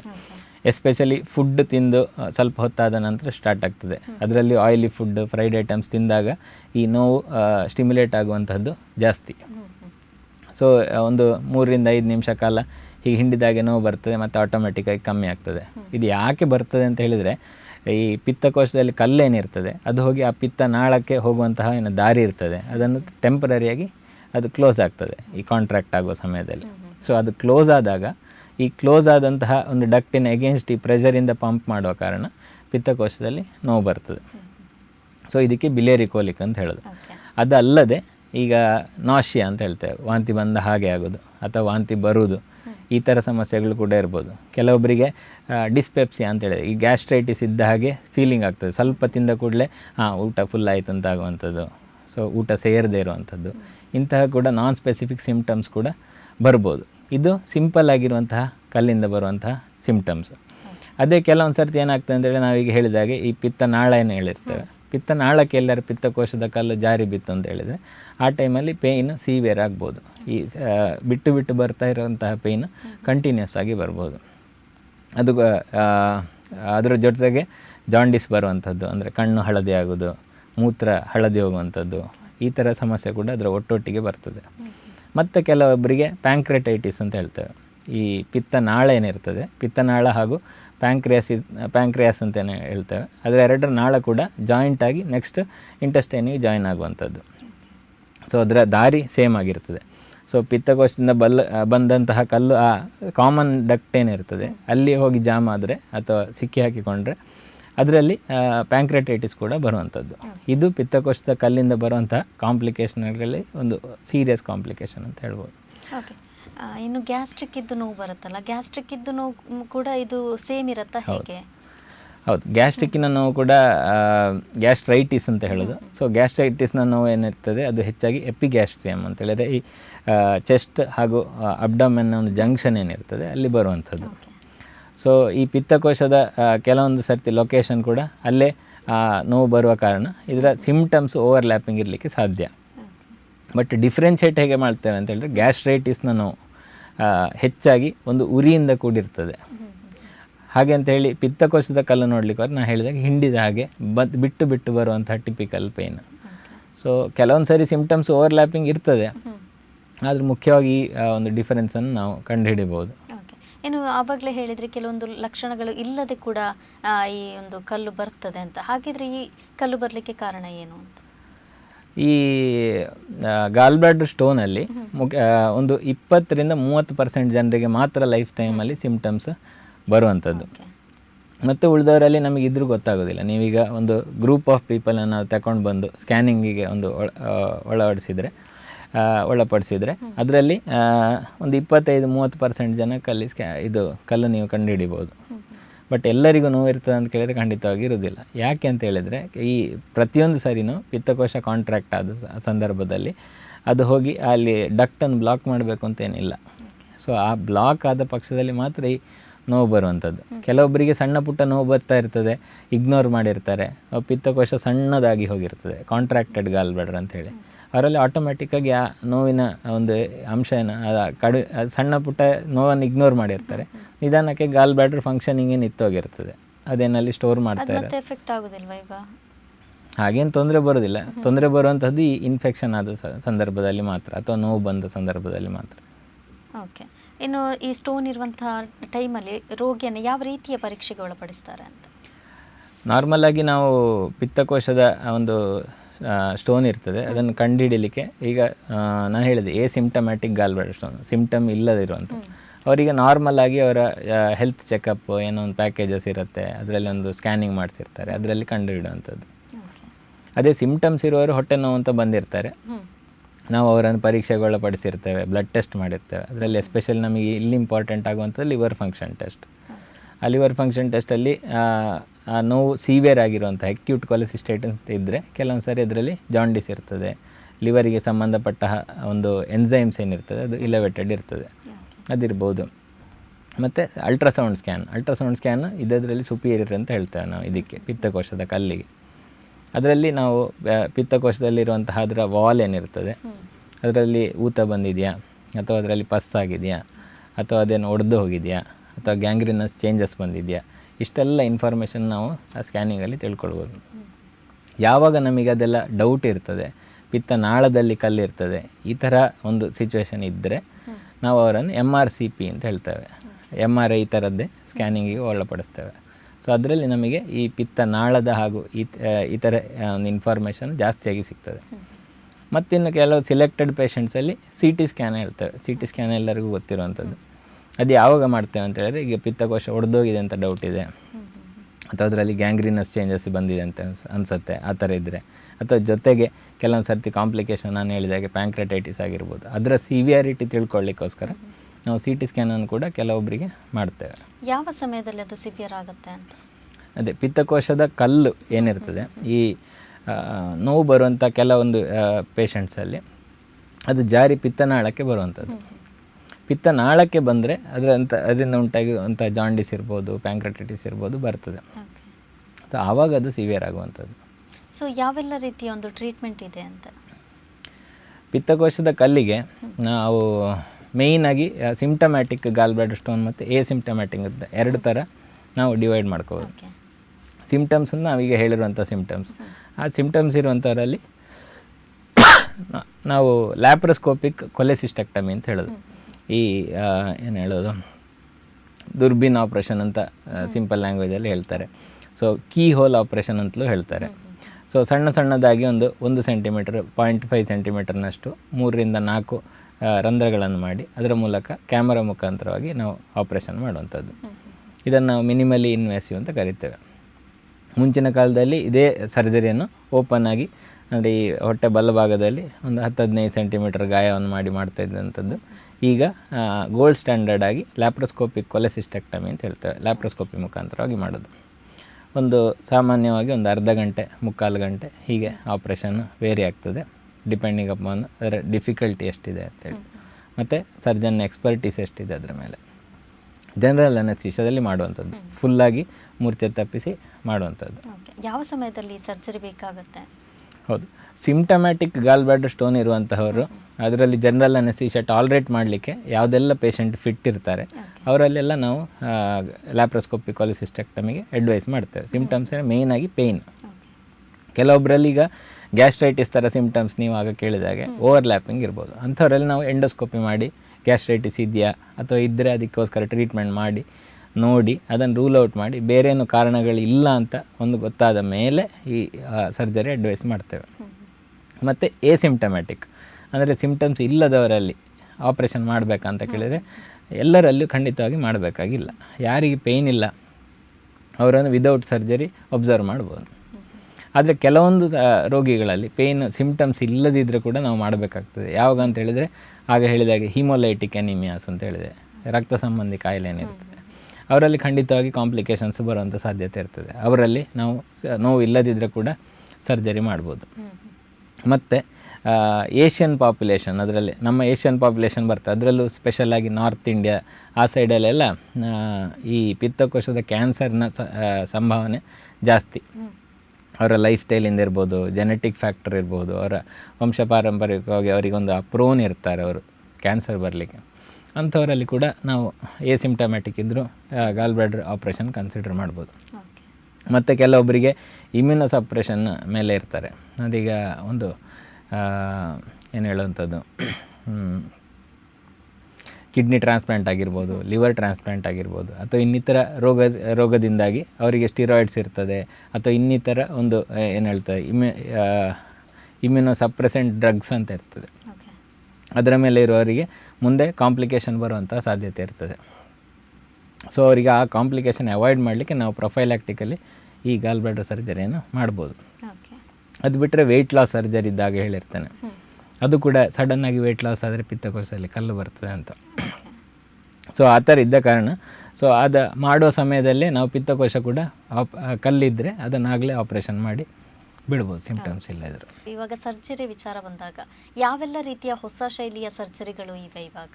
ಹೌದು, ಲ್ಯಾಪ್ರೋಸ್ಕೋಪಿಕ್ ಸರ್ಜರಿ ಅಂತ ಹೇಳುವಂಥದ್ದು ಈ ಗೋಲ್ಡ್ ಸ್ಟ್ಯಾಂಡರ್ಡ್ ಆಗಿರುವಂಥ ಸರ್ಜರಿ. ಈಗ ಸಾಮಾನ್ಯವಾಗಿ ಮಾಡ್ತಕ್ಕಂಥದ್ದು ಎಲ್ಲ ಡಾಕ್ಟ್ರ್ ಯೂಸ್ಟು ಆಗಿರುವಂತಹ ಸರ್ಜರಿ ಲ್ಯಾಪ್ರೋಸ್ಕೋಪಿಕ್ ಸರ್ಜರಿ. ಸೊ ಇದು ಅತ್ಯುತ್ತಮವಾದ ಒಂದು ವಿಧಾನ ಅಂತ ಹೇಳ್ಬೋದು. ನಮ್ಮ ಒಂದು ಮೆಡಿಕಲ್ ಸೈನ್ಸ್ ಏನಿರ್ತದೆ ಅದರಲ್ಲಿ ಒಂದು ಗೇಮ್ ಚೇಂಜಿಂಗ್ ಸರ್ಜರಿ ಅಂತ ಬಂದಿದ್ದರೆ ಅದು ಲ್ಯಾಪ್ರೋಸ್ಕೋಪಿಕ್ ಕೊಲೆಸಿಸ್ಟೆಕ್ಟಮಿ. ಅಲ್ಲಿಂದಲೇ ಲ್ಯಾಪ್ರೋಸ್ಕೋಪಿಕ್ ಸರ್ಜರಿದು ಒಂದು ಏನಿರ್ತದೆ ಪಾಪ್ಯುಲಾರಿಟಿ ಬಂದಿರುವಂಥದ್ದು. ಸೊ ಇದು ಅತ್ಯಂತ ಉತ್ತಮವಾದ ಸರಳವಾದಂತಹ ವಿಧಾನ. ಅದರಲ್ಲಿ ನಾವು ಬೇರೆ ಬೇರೆ ಥರನಾದ ಡಿಫ್ರೆನ್ಸಿಯೇಷನ್ ಇರ್ತದೆ. ಅಂದರೆ ಒಂದು 4 ಪೋರ್ಟ್ ಕೊಲೆಸಿಸ್ಟೆಕ್ಟಮಿ, 4 ಈ ರಂಧ್ರಗಳನ್ನು ಮಾಡುವಂಥದ್ದು ಕಾಮನ್ ಆಗಿ ಹಾಗೂ ಸ್ಟ್ಯಾಂಡರ್ಡ್ ಆಗಿ ಯೂಸ್ ಮಾಡುವಂಥದ್ದು. ಮತ್ತು ಕೆಲವೊಬ್ಬರು ಸಿಂಗಲ್ ಪೋರ್ಟ್ ಸರ್ಜರಿ ಅಂತ ಹೇಳ್ತಾರೆ, ಅದರಲ್ಲಿ ಒಂದೇ ಪೋರ್ಟ್ ಯೂಸ್ ಮಾಡಿರ್ತಾರೆ. ಈ 4 ಇರುವಂತಹ ರಂಧ್ರಗಳೇನು ಮಾಡ್ತಾರೆ ಅಂದರೆ ಒಂದೇ ರಂಧ್ರದ ಮುಖಾಂತರ ಮಾಡುವಂಥದ್ದು. ಇದು ಇನ್ನೊಂದು ಲ್ಯಾಪ್ರೋಸ್ಕೋಪಿಕ್ ಸರ್ಜರಿದ್ದೇ ಒಂದು ವೇರಿಯೇಷನ್ ಆಗಿರ್ತದೆ. ಅದು ಬಿಟ್ಟರೆ ನಮ್ಮಲ್ಲಿ ಇತ್ತೀಚೆಗೆ ಈಗ ರೊಬೋಟಿಕ್ ಸರ್ಜರಿ ಕೂಡ ಪಾಪ್ಯುಲರ್ ಆಗ್ತಾಯಿದೆ. ರೊಬೋಟಿಕ್ ಸರ್ಜರಿ ಅಂತ ಹೇಳೋದು ಹ್ಯೂಮನ್ ಏಡೆಡ್. ರೊಬೋಟಿಕ್ ಅಂದರೆ ಬರೀ ರೋಬೋಟ್ ಬಂದು ಮಾಡೋದಿಲ್ಲ ಅದರಲ್ಲಿ. ಸೊ ರೊಬೋಟಿಕ್ ಆರ್ಮ್ಸ್ ಇರ್ತದೆ, ಅದರ ಕಂಟ್ರೋಲ್ ಡಾಕ್ಟ್ರ್ ಕೈಯಲ್ಲಿರ್ತದೆ. ಸೊ ರೊಬೋಟಿಕ್ ಸರ್ಜರಿ ಕೂಡ ಇತ್ತೀಚೆಗೆ ಪಾಪ್ಯುಲರ್ ಆಗ್ತಾಯಿದೆ. ಬಟ್ ಓನ್ಲಿ ಲಿಮಿಟಿಂಗ್ ಫ್ಯಾಕ್ಟ್ರ್ ಅಂತ ಹೇಳಿದರೆ ಅಲ್ಲಿ ಬರುವಂಥದ್ದು ಕಾಸ್ಟ್ ಫ್ಯಾಕ್ಟ್ರ್. ನಮ್ಮಲ್ಲಿ ಯಾವಾಗ ಅದು ಕಾಮನ್ ಆಗಿ ಎಲ್ಲ ಇನ್ಶೂರೆನ್ಸಸ್ ಅವರೆಲ್ಲ ಕವರ್ ಮಾಡಲಿಕ್ಕೆ ಸ್ಟಾರ್ಟ್ ಆದರೆ ಈವನ್ ರೊಬೋಟಿಕ್ ಸರ್ಜರಿ ಕೂಡ ಫ್ಯೂಚರಲ್ಲಿ ಒಂದು ಬೂಮ್ ಆಗುವಂಥ ಚಾನ್ಸಸ್ ಇರುತ್ತೆ. ಯಾವ ರೀತಿ ಲ್ಯಾಪ್ರೋಸ್ಕೋಪಿಕ್ ಸರ್ಜರಿ ಈಗ ವೇಗವಾಗಿ ಬೆಳೀತಾ ಇದೆ ಹಾಗೂ ಬೆಳೆದಿದೆ, ಅದೇ ರೀತಿ ನಿಧಾನವಾಗಿ ರೊಬೋಟಿಕ್ ಸರ್ಜರಿ ಕೂಡ ಪಾಪ್ಯುಲರ್ ಆಗಲಿಕ್ಕೆ ಸಾಧ್ಯ ಇದೆ. ಇವೆರಡು ಕಾಮನ್ ಆಗಿ ಮಾಡುವಂಥದ್ದು. ಇನ್ನು ಸರ್ಜರಿ ಆದಮೇಲೆ ಅದರ ರಿಕವರಿ ಯಾವ ರೀತಿಯಾಗಿರ್ತದೆ? ಲ್ಯಾಪ್ರೋಸ್ಕೋಪಿಕ್ ಸರ್ಜರಿ ಅಂತ ಹೇಳೋದು ವಿದೇಶದಲ್ಲಿ ಹಲವು ಬಾರಿ ಇದನ್ನು ಡೇ ಕೇರ್ ಪ್ರೊಸೀಜರ್ ಆಗಿ ಕೂಡ ಮಾಡ್ತಾರೆ. ಅಂದರೆ ಬೆಳಿಗ್ಗೆ ಬಂದು ಸರ್ಜರಿ ಮಾಡುವಂಥದ್ದು, ಸಾಯಂಕಾಲ ಡಿಸ್ಚಾರ್ಜ್ ಮಾಡುವಂಥದ್ದು. ಇಷ್ಟು ಒಂದು ಸರಳವಾಗಿ ಹಾಗೂ ಸುಲಭವಾಗಿ ಮಾಡುವಂತಹ ಒಂದು ಸರ್ಜರಿ ಆಗಿರ್ತದೆ. ಇಲ್ಲಿ ಮೇಯ್ನಾಗಿ ನಮಗೆ ಬರುವಂಥದ್ದು ಪೇಷಂಟಿಗೆ ಎಷ್ಟು ಪೇಯ್ನ್ ಟಾಲರೆನ್ಸ್ ಇದೆ ಹಾಗೂ ನಾವು ಎಷ್ಟು ಚೆನ್ನಾಗಿ ಅವರಿಗೆ ಪೇಯ್ನ್ ಕಿಲ್ಲರ್ಸ್ ಕೊಟ್ಟು ಈ ಪೋಸ್ಟ್ ಆಪರೇಟಿವ್ ರಿಕವರಿಯನ್ನು ಸ್ಪೀಡಪ್ ಮಾಡ್ತೇವೆ, ಅದರ ಮೇಲೆ ನಾವು ಡಿಸ್ಚಾರ್ಜನ್ನು ನೋಡುವಂಥದ್ದು. ನಮ್ಮ ಇಲ್ಲಿನ ಇಂಡಿಯನ್ ಪೇಷಂಟ್ಸ್ ಏನಿರ್ತಾರೆ ಜನರಲಿ ಅವರು ಡೇ ಕೇರ್ ಅಷ್ಟೊಂದು ಪ್ರಿಫರ್ ಮಾಡೋದಿಲ್ಲ. ಅವರೊಂದು 1 ದಿವಸ 2 ದಿವಸ ಸ್ಟೇ ಮಾಡಲಿಕ್ಕೆ ಪ್ರಿಫರ್ ಮಾಡ್ತಾರೆ. ಅಷ್ಟಿದ್ದು ಕೂಡ ಒಂದು ಓವರಾಲ್ ಒಂದು 2 to 3 ಡೇಸಲ್ಲಿ ಪೇಷಂಟ್ಸು ತುಂಬ ಚೆನ್ನಾಗಿ ರಿಕವರಿ ಆಗ್ತಾರೆ. ಮೇ ಬಿ ಅರೌಂಡ್ 3 to 5 ಡೇಸಲ್ಲಿ ಫುಲ್ಲಿ ಫಂಕ್ಷನಲ್ ಆಗ್ತಾರೆ. ಹೌದು, ಖಂಡಿತವಾಗಿ ಅವರ ಆಫೀಸ್ ವರ್ಕಿಗೆಲ್ಲ ಹೋಗ್ಬೋದು.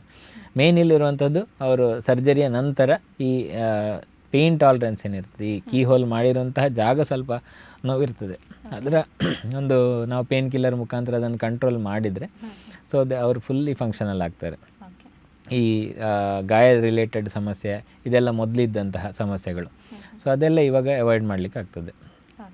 ಈಗ ಅಕಸ್ಮಾತ್ ಆಗಿ ಸರ್ಜರಿ ಆದಮೇಲೆ ಅವರಿಗೆ ರಿಕವರಿ ಆಯಿತು, ಮತ್ತೆ ಅಕಸ್ಮಾತ್ ಇಂಥ ಸಮಸ್ಯೆ ಕಂಡು ಬಂದರೆ ಅವಾಗ ಯಾವ ರೀತಿಯಾಗಿರುತ್ತೆ? ಈ ಸರ್ಜರಿ ಆದ ನಂತರ ಈ ಸಮಸ್ಯೆ ಬರೋದು ಅಂತ ಹೇಳಿದರೆ ಮುಖ್ಯವಾಗಿ ಕೆಲವೊಂದು ಸರ್ತಿ ಪಿತ್ತನಾಳದಲ್ಲಿ ಸ್ಟೋನ್ ಬರುವಂಥದ್ದು ಅಂತ ಹೇಳ್ತೇವೆ. ಸೊ ಪಿತ್ತನಾಳದಲ್ಲಿ ಅದು ಯಾವ ಥರ ಅಂತೇಳಿದರೆ ಅಲ್ಲೇ ಪಿತ್ತನಾಳ ಇನ್ಫೆಕ್ಷನ್ ಆಗಿ ಸ್ಟೋನ್ ಬೆಳೆದಿದ್ದಿರ್ಬೋದು ಹೊಸತ್ತಾಗಿ, ಅಥವಾ ಈ ಸರ್ಜರಿ ಮಾಡುವಾಗ ಅಥವಾ ಮಾಡುವ ಮುಂಚೆ ಒಂದು ಯಾವುದಾದ್ರು ಸಣ್ಣದಾದ ಒಂದು ಕಲ್ಲು ಜಾರಿಯಲ್ಲಿ ಕೂತಿರ್ಬೋದು. ಈ 2 ಸಂದರ್ಭದಲ್ಲಿ ಕೂಡ ಪಿತ್ತನಾಳದ ಕಲ್ಲು ಬರುವಂಥ ಸಾಧ್ಯತೆ ಇರ್ತದೆ. ಇದು ಬಿಟ್ಟರೆ ಕೆಲವೊಂದು ಸರ್ತಿ ಎಮರ್ಜೆನ್ಸಿ ಸಿಚುವೇಷನಲ್ಲಿ ಈ ಪಿತ್ತಕೋಶ ಸರ್ಜರಿ ಮಾಡಬೇಕಾದ್ರೆ ಕಂಪ್ಲೀಟಾಗಿ ಅದನ್ನು ತೆಗೆದಿರೋದಿಲ್ಲ. ಅಲ್ಲಿಗ ಗ್ಯಾಂಗ್ರಿನಸ್ ಚೇಂಜಸ್ ಇರ್ಬೋದು, ಇನ್ನೇನೋ ಇನ್ಫೆಕ್ಷನ್ ಸಿವಿಯರ್ ಆಗಿರ್ಬೋದು, ಅಥವಾ ಪೇಷಂಟ್ನ ಸ್ಟೇಬಲ್ ಆಗಿರಲಿಕ್ಕಿಲ್ಲ, ಬಿ ಪಿ ಕಡಿಮೆ ಇರ್ತದೆ, ಇನ್ನೇನೋ ತೊಂದರೆಗಳಿರ್ತದೆ. ಅಂಥ ಸಂದರ್ಭದಲ್ಲಿ ಡಾಕ್ಟ್ರ್ ಏನು ಮಾಡಿರ್ತಾರೆ, ಸಬ್ ಟೋಟಲ್ ಕೊಲೆಸಿಸ್ಟೆಕ್ಟಮಿ ಅಂತ ಹೇಳ್ತಾರೆ. ಈ ಪಿತ್ತಕೋಶದ ಒಂದು 75% 85% ರಿಮೂವ್ ಮಾಡಿರ್ತಾರೆ, ಮಿಕ್ಕಿದ್ದನ್ನು ಬಿಟ್ಟಿರ್ತಾರೆ. ಸೊ ಆ ಟೈಮಲ್ಲಿ ಕೆಲವೊಂದು ಸರ್ತಿ ಆ ಸ್ಟಂಪ್ ಏನು ಉಳಿದಿರ್ತದೆ, ಉಳಿದ ಭಾಗ ಏನಿರುತ್ತೆ ಅದರಲ್ಲಿ ಕೂಡ ಕೆಲವೊಬ್ಬರಿಗೆ ಮತ್ತೆ ಸ್ಟೋನ್ ಬೆಳೆಯುವಂಥ ಸಾಧ್ಯತೆ ಇರ್ತದೆ. ಅವರಲ್ಲಿ ಕೂಡ ಈ ಸರ್ಜರಿಯ ನಂತರ ಪೇಯ್ನ್ ಬರುವಂಥ ಇದೇ ಥರನಾದ ಪೇಯ್ನ್ ಅವರಲ್ಲಿ ಕೂಡ ಬರ್ತದೆ.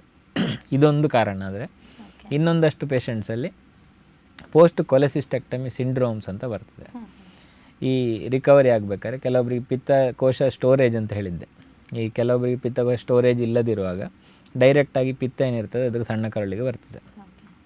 ಈ ಪಿತ್ತ ಏನಿರ್ತದೆ ಅದು ಕೆಲವೊಬ್ಬರಲ್ಲಿ ಗ್ಯಾಸ್ಟ್ರೋಕೋಲಿಕ್ ರಿಫ್ಲೆಕ್ಸ್ ಅಂತ ಏನು ಹೇಳ್ತೇವೆ ಅದನ್ನು ಹೆಚ್ಚು ಮಾಡ್ತದೆ. ಸೊ ಊಟ ಆದ ಕೂಡಲೇ ಒಂದು ಮೋಷನ್ ಹೋಗುವಂಥದ್ದು, ಸ್ವಲ್ಪ ಕೆಲವೊಬ್ಬರಿಗೆ ಹೋಗುವಂತಹ ಒಂದು ಸಿವಿಯಾರಿಟಿ, ಮೋಷನ್ ಲೂಸ್ ಮೋಷನ್ ಅಂತ ಹೇಳಿ ಬರ್ತಾರೆ, ಕೊಲರೆಟಿಕ್ ಡಯರಿಯಾ ಅಂತ ಹೇಳೋದು ಅದಕ್ಕೆ. ಸೊ ಈ ಥರ ಸಮಸ್ಯೆ ಕೆಲವೊಬ್ಬರಿಗೆ ಬರ್ತದೆ. ಅದನ್ನು ಕೆಲವೊಂದು ಅದಕ್ಕೆ ಬೇಕಾದಂಥ ಔಷಧಿ ಇದೆ, ಅದರಿಂದಾಗಿ ಅದನ್ನು ಕಂಟ್ರೋಲ್ ಮಾಡಬಹುದು. ಇನ್ನು ಕೆಲವೊಬ್ಬರಿಗೆ ಬರುವಂಥದ್ದು ಪೇಯ್ನ್ ಪರ್ಸಿಸ್ಟೆಂಟಾಗಿ, ನೀವು ಆಪ್ರೇಷನ್ಗಿಂತ ಮುಂಚೆ ಏನು ಪೇಯ್ನ್ ಕಂಪ್ಲೇಂಟ್ ಮಾಡ್ತಿರ್ತಾರೆ ಅದೇ ರೀತಿಯ ಪೇಯ್ನನ್ನು ಆಪ್ರೇಷನ್ನ ನಂತರ ಕೂಡ ಮಾಡ್ತಾ ಇರ್ತಾರೆ. ಎಷ್ಟೊಂದು ಜನ ಈಗ ಎಕ್ಸ್ಪರ್ಟೀಸ್ ಅವೈಲೇಬಲ್ ಇಲ್ಲ ಅಂತಾದಾಗ ಅವರಿಗೆ ಸೈಕ್ಯಾಟ್ರಿಸ್ಟ್ ಹತ್ರ ಕಳಿಸೋದು ಅಥವಾ ಟೆನ್ಷನ್ನು ಇನ್ನೊಂದೇನೋ ರೀಸನ್ ಹೇಳಿ ಕಳಿಸಿರ್ತಾರೆ. ಬಟ್ ನಾವು ಅಲ್ಲಿ ಇವ್ಯಾಲ್ಯೂಷನ್ ಮಾಡಲಿಕ್ಕೆ ಹೋದರೆ ಅದರಲ್ಲಿ ಪಿತ್ತ ನಾಳದ ತುದಿಯಲ್ಲಿ ಒಂದು ವ್ಯಾಲ್ವ್ ಇರ್ತದೆ, ಅದು ಕೂಡ ಸರಿಯಾಗಿ ಕೆಲಸ ಮಾಡ್ತಿದ್ರೆ ಅಥವಾ ಅದರ ಫಂಕ್ಷನ್ ಸರಿಯಾಗಿಲ್ಲದಿದ್ದರೆ ಆವಾಗ ಕೂಡ ಈ ಪೇಯ್ನ್ ಬರುವಂಥ ಸಾಧ್ಯತೆ ಇರ್ತದೆ. ಸೊ ಯಾವಾಗ ನೀವು ಎಕ್ಸ್ಪರ್ಟ್ ಹತ್ರ ಹೋಗ್ತೀರಿ ಅದರಲ್ಲಿ ಒಂದಷ್ಟು ಸ್ಪೆಸಿಫಿಕ್ ಸೆಟ್ ಆಫ್ ಇನ್ವೆಸ್ಟಿಗೇಷನ್ಸ್ ಇರ್ತದೆ, ಅದನ್ನು ಮಾಡಿ ಈ ಕಾರಣಗಳನ್ನು ತಿಳ್ಕೊಳ್ಳಿಕ್ಕೆ ಸಾಧ್ಯ ಆಗ್ತದೆ. ಸೊ ಇಂಥ ಒಂದು ಸಣ್ಣ ನಂಬರ್, ಅಂದರೆ 10-15% ಪೇಷಂಟ್, ಈಗ 100 ಆಪ್ರೇಷನ್ ಮಾಡಿದರೆ ಅಷ್ಟು ಪೇಷಂಟ್ಸಿಗೆ ಈ ಥರ ಸಮಸ್ಯೆಗಳು ಬರುವಂಥ ಸಾಧ್ಯತೆ ಇರ್ತದೆ. ಅವರನ್ನೊಂದು ಪಿಕ್ ಮಾಡಿ ಅವರ ಡಯಾಗ್ನೋಸಿಸ್ ಮಾಡಿ ಆರೈಕೆ ಮಾಡೋದು, ಅದಕ್ಕೆ ಎಕ್ಸ್ಪರ್ಟ್ಗಳ ಹತ್ರವೇ ಹೋಗಬೇಕಾಗ್ತದೆ. ಓಕೆ, ಇವಾಗ ಪಿತ್ತಕೋಶದ ಕಲ್ಲಿನ ಬಗ್ಗೆ ಮಾತಾಡ್ತೀವಿ, ಇನ್ನು ಪಿತ್ತಕೋಶದ ಇನ್ಫೆಕ್ಷನ್ ಬಗ್ಗೆ ಹೇಳೋದಾದ್ರೆ ಈ ಇನ್ಫೆಕ್ಷನ್ ಬರಲಿಕ್ಕೆ ಏನು ಕಾರಣ ಅಂತ? ಇನ್ಫೆಕ್ಷನ್ 2 ಥರ ಕೂಡ ಬರ್ತದೆ. ನಾವು ಇಷ್ಟೊತ್ತು ಮಾತಾಡಿದ್ದೆಲ್ಲ ಸ್ಟೋನ್ ರಿಲೇಟೆಡ್ ಇನ್ಫೆಕ್ಷನ್ ಆಗಿರ್ತದೆ. ಕೆಲವೊಂದು ಸಾರಿ ಕ್ಯಾಲ್ಯುಕ್ಲಸ್ ಕೊಲೆಸಿಸ್ಟೈಟಿಸ್ ಅಂತ ಹೇಳಿದೆ, ಅಂದರೆ ಕಲ್ಲು ಇಲ್ಲದೆ ಕೂಡ ಇನ್ಫೆಕ್ಷನ್ ಬರ್ಬೋದಾ ಅಂತ ಹೇಳಿದ್ರೆ ಬರಬಹುದು. ಅದು ಬರುವಂಥದ್ದು ತುಂಬ ರೇರ್ ಆಗಿ ಬರುವಂಥದ್ದು. ಯಾರಲ್ಲಿ ಬರ್ತದೆ ಅಂತ ಹೇಳಿದರೆ ಈ ತುಂಬ ಸಿಕ್ಕಾಗಿರುವಂಥ ಪೇಷಂಟ್ಸು, ICU ಅಲ್ಲಿ ಇರ್ತಾರೆ, ಅಥವಾ ಸಿವಿಯರ್ ಅನ್ಕಂಟ್ರೋಲ್ಡ್ ಡಯಾಬಿಟಿಸ್ ಏನಿರ್ತದೆ ಅಂತಹ ಪೇಷಂಟ್ಸಲ್ಲಿ, ಅಥವಾ ಇಮ್ಯುನೋಸಪ್ರೆಸೆಂಟ್ಸ್ ಆಗಿ ಹೇಳಿದೆ ಅಂತಹ ಇಮ್ಯುನೋಸಪ್ರೆಸೆಂಟ್ ಮೇಲೆ ಇರುವಂಥ ಪೇಷಂಟ್ಸಲ್ಲಿ, ಇವರಲ್ಲೆಲ್ಲ ಈ ಪ್ರಾಬ್ಲಮ್ ಬರುವಂಥ ಚಾನ್ಸಸ್ ಇರ್ತದೆ. ಅವರದ್ದು ಸಹ ಸಿಮ್ಟಮ್ಸ್ ಸೇಮ್ ಇದೇ ಥರ ಇರ್ತದೆ. ಯಾವ ರೀತಿ ಕಲ್ಲಿನ ನೋವು ಬರ್ತದೆ ಅದೇ ರೀತಿ ಅವರಿಗೆ ಕೂಡ ನೋವು ಬರ್ತದೆ. ಬಟ್ ಅವರಲ್ಲಿ ಈ ಐಡೆಂಟಿಫಿಕೇಷನ್ ಏನಿರ್ತದೆ, ಅವರು ಪಿಕಪ್ ಚಾನ್ಸಸ್ಸು ಸ್ವಲ್ಪ ಲೇಟ್ ಆಗ್ತದೆ. ಯಾಕಂದರೆ ಅವರಿಗೆ ಈ ಶುಗರ್ ಇರುವಂಥ ಪೇಷಂಟ್ಸಿಗೆ ಅದೆಲ್ಲ ಗೊತ್ತಾಗಬೇಕಾದ್ರೆ ಸ್ವಲ್ಪ ಲೇಟಾಗಿ ಬಿಡ್ತದೆ. ಅಂಥ ಸಂದರ್ಭದಲ್ಲಿ ಅವರ ಕಂಡೀಷನ್ ಇನ್ನೂ ಒಂದು ಉಲ್ಬಣ ಅವಸ್ಥೆಗೆ ತಲುಪಿರ್ತದೆ. ಅವರ BP ಎಲ್ಲ ಕಡಿಮೆ ಆಗಿರ್ತದೆ, ಕೆಲವೊಬ್ಬರಿಗೆ ಕಿಡ್ನಿ ಫೇಲ್ಯೂರ್ ಆಗಿರ್ತದೆ, ಕೆಲವೊಬ್ಬರಿಗೆ BP ಅದು ಇದೆಲ್ಲ ಕಮ್ಮಿಯಾಗಿ. ಸೊ ಈ ICU ಏನಿರ್ತದೆ, ICU ಸೆಟ್ಟಿಂಗಲ್ಲಿ ಇರುವಂತಹ ಪೇಷಂಟ್ಸಲ್ಲಿ ಸಮಸ್ಯೆ ಜಾಸ್ತಿ ನೋಡಲಿಕ್ಕೆ ಸಿಗ್ತದೆ. ಸೊ ಅವರಲ್ಲಿ ನಮಗೆ ಈ ಥರ ಸರ್ಜರಿ ಮಾಡಬೇಕಂತ ಮಾಡಬೇಕು, ಸ್ಟೇಬಲ್ ಇದ್ದರೆ ಮಾತ್ರ ಮಾಡಲಿಕ್ಕಾಗೋದು. ಅದಿಲ್ಲದ್ರೆ ಬೇರೆ ಆಲ್ಟರ್ನೇಟಿವ್ ನಾವು ಏನು ಸಲಹೆಗಳೇನು ಮಾಡಲಿಕ್ಕಾಗ್ತದೆ ಆ ಸಂದರ್ಭದಲ್ಲಿ, ಅಂತಹ ಸಲಹೆಯನ್ನು ನಾವು ನೀಡ್ತೇವೆ. ಓಕೆ, ಹಾಗಿದ್ರೆ ಈ ಕಲ್ಲಿಲ್ಲದೆ ಇರುವಂಥ ಇನ್ಫೆಕ್ಷನ್ಗೆ ಅವರಲ್ಲಿ ಟ್ರೀಟ್ಮೆಂಟ್ ಯಾವ ರೀತಿಯಾಗಿರುತ್ತೆ? ಹೌದು, ಇಲ್ಲಿ ನಾನು ಹೇಳಿರುವಂಥದ್ದು ಈ ICU ಅಲ್ಲಿ ಸೆಟ್ಟಿಂಗಲ್ಲಿ ಇರುವಂತಹ ಪೇಷಂಟ್ಸ್ ಆಗಿದ್ದರೆ ಅವರಲ್ಲಿ ಸರ್ಜರಿ ಮಾಡಲಿಕ್ಕೆ ಸಾಧ್ಯ ಇಲ್ಲ ಆ ಟೈಮಲ್ಲಿ ಅಂತಿದ್ದರೆ ನಾವು ಪರ್ಕ್ಯೂಟೇನಿಯಸ್ ಕೊಲೆಸಿಸ್ಟೋಸ್ಟಮಿ ಅಂತ ಮಾಡ್ತೇವೆ. ಅಂದರೆ ಅಲ್ಟ್ರಾಸೌಂಡ್ ಸ್ಕ್ಯಾನ್ ಏನಿರ್ತದೆ ಆ ಸ್ಕ್ಯಾನ್ ಗೈಡೆಡ್ ಒಂದು ಸಣ್ಣದಾದ ಒಂದು ಪೈಪ್ ಥರ ಅಲ್ಲಿ ಪಿತ್ತಕೋಶಕ್ಕೆ ಹಾಕಿಬಿಡ್ತೇವೆ. ಅದರಿಂದಾಗಿ ನಾವು ಅಕ್ಯೂಟ್ ಏನು ಇನ್ಫೆಕ್ಷನ್ ಇರ್ತದೆ ಅದು ಡ್ರೈನ್ ಆಗಿ ಹೊರಗಡೆ ಬರ್ತದೆ. ಸೊ ಆಮೇಲೆ ಅವರು ICU ಸೆಟ್ಟಿಂಗಿಂದ ಹೊರಗಡೆ ಬಂದರೆ, ರಿಕವರಿ ಆದರೆ ಆಮೇಲೆ ನಾವು ಇಂಟರ್ವಲ್ ಕೊಲೆಸಿಸ್ಟೆಕ್ಟಮಿ ಅಂತ ಹೇಳ್ತೇವೆ. 6-8 ವಾರ ಬಿಟ್ಟು ಮತ್ತು ಈ ಸರ್ಜರಿಯನ್ನು ಮಾಡಬಹುದು. ಮತ್ತು ಕೆಲವೊಬ್ಬರಿಗೆ ಇನ್ನೂ ರಿಕವರಿ ಆಗದ ಹಂತಕ್ಕೆ ತಲುಪಿದ್ರು ಅಂತ ಇಟ್ಕೊಂಡ್ರೆ ಕೆಲವೊಂದು ಸರ್ತಿ ನಾವು ಸ್ಲೀರೋಸೆಂಟ್ ಇಂಜೆಕ್ಷನ್ ಅಂತ ಹೇಳ್ತೇವೆ. ಆ ಗಾಲ್ ಬ್ಲಾಡರ್ ಮುದುಡಿ ಹೋಗೋ ಥರ ಮಾಡಲಿಕ್ಕೆ ಆ ಥರ ಆಪ್ಷನ್ಸ್ ಕೂಡ ಇದೆ. ಒಂದು ಅದೆಲ್ಲ ಎಕ್ಸ್ಪೆರಿಮೆಂಟಲ್ ಆದರೂ ಪಾಪ್ಯುಲರ್ ಅಲ್ಲದಿದ್ದರೂ ಕೂಡ ಮಾಡಲಿಕ್ಕೆ ಸಾಧ್ಯವ ಅಂತ ಕೇಳಿದ್ರೆ ಮಾಡಲಿಕ್ಕೆ ಸಾಧ್ಯ ಇದೆ. ಓಕೆ, ಹಾಗಿದ್ರೆ ಅವಾಗಿಂದ ನಾವು ಮಾತಾಡಿದ್ವಿ ಪಾಲಿಪ್ ಬೆಳೆಯುತ್ತೆ, ದುರ್ಮಾಂಸ ಬೆಳೆಯುತ್ತೆ ಅಂತ. ಹಾಗಿದ್ರೆ ಏನಿದು ದುರ್ಮಾಂಸ ಪಾಲಿಪ್ ಅಂದರೆ? ಹೌದು, ಈ ಗಾಲ್ ಬ್ಲಾಡರ್ ಪಾಲಿಪ್ ಅಂತ ಹೇಳೋದು ಈ ಸ್ಟೋನಿಂದ ಸಪ್ರೇಟ್ ಆದಂತಹ ಒಂದು ಸಮಸ್ಯೆ. ಓಕೆ. ಈ ಎಷ್ಟೊಂದು ಜನ ನೀವು ನಮ್ಮ ಹಾಸ್ಪಿಟ್ಲಲ್ಲಿ ಇರ್ಬೋದು, ಈ ಥರ ಹಾಸ್ಪಿಟ್ಲಲ್ಲಿ ಇರ್ಬೋದು, ಈ ರುಟೀನ್ ಹೆಲ್ತ್ ಚೆಕಪ್ಪಿಗೆ ಅಂತ ಬರ್ತಾರೆ, ಆ್ಯನ್ಯುವಲ್ ಹೆಲ್ತ್ ಚೆಕಪ್ ಎಲ್ಲ ಮಾಡ್ತಾ ಇರ್ತಾರೆ. ಅಂಥವರಲ್ಲಿ ಸ್ಕ್ಯಾನಿಂಗ್ ಮಾಡಬೇಕಾದ್ರೆ ಸಡನ್ನಾಗಿ ಪಿತ್ತಕೋಶದಲ್ಲಿ ಒಂದಿಷ್ಟು ಪಾಲಿಪ್ ಇದೆ, ಒಂದು ಪಾಲಿಪ್ ಇದೆ ಅಥವಾ 4ರಿಂದ 5 ಪಾಲಿಪ್ ಇದೆ, ಈ ಥರ ರಿಪೋರ್ಟ್ ಹಿಡ್ಕೊಂಡು ಬರ್ತಾರೆ. ಸೊ ಅವರ ಮುಖದಲ್ಲಿ ಅಷ್ಟೊಂದು ಟೆನ್ಷನ್ ಇರ್ತದೆ. ನೀವು ಆ ಪಾಲಿಪನ್ನು ಅನಾಲಿಸಿಸ್ ಮಾಡಿದರೆ ಸೊ ಅದರಲ್ಲಿ ಯಾವ ಪಾಲಿಪ್ ಡೇಂಜರ್ ಅಂತ ಹೇಳಿದರೆ, ಒಂದೇ ಇರುವಂತಹ ಪಾಲಿಪ್ ಇದ್ದರೆ ಅದು ಜಾಸ್ತಿ ಡೇಂಜರಸ್. ಮಲ್ಟಿಪಲ್ ಪಾಲಿಪ್ ಅಂತೇಳಿ ಪಾಲಿಪೋಸಿಸ್ ಅಂತ ಹೇಳ್ತೇವೆ. ಅಂತಹ ಪಾಲಿಪ್ ಜನರಲ್ಲಿ ತೊಂದರೆ ಮಾಡುವಂಥದ್ದು ಕಮ್ಮಿ. ಯಾವಾಗ ಈ ಸೈಜ್ ಕ್ರೈಟೀರಿಯಾದಲ್ಲಿ ಬರುತ್ತೆ, ಅದರಲ್ಲಿ ನಾವು 1 ಸೆಂಟಿಮೀಟ್ರಿಂದ ಹೆಚ್ಚಿದ ಇರುವಂತಹ ಪಾಲಿಪ್ಪಿಗೆ ಖಂಡಿತವಾಗಿ ಆಪ್ರೇಷನ್ನ ಸಜೆಸ್ಟ್ ಮಾಡ್ತೇವೆ. ಇದೇ ಸೇಮ್ ಆಪ್ರೇಷನ್, ಪಿತ್ತಕೋಶದ ಲ್ಯಾಪ್ರೋಸ್ಕೋಪಿಕ್ ಸರ್ಜರಿ ಮಾಡುವಂಥದ್ದು. ಓಕೆ, ಇವಾಗ ಮತ್ತು ಕೆಲವೊಂದು ಹೈ ರಿಸ್ಕ್ ಪೇಷಂಟ್ಸ್ ಇರ್ತಾರೆ. ಈಗ ಏಷ್ಯನ್ ಪಾಪ್ಯುಲೇಷನ್ ಇರ್ಬೋದು, ಅಥವಾ ಈಗ ಕಲ್ಲಿನ ಜೊತೆ ಪಾಲಿಪ್ ಇರುವಂಥದ್ದು, ಅಥವಾ ಪಾಲಿಪ್ ಇದ್ದು ಸಿಮ್ಟಮ್ಸ್ ಇರುವಂಥವ್ರು.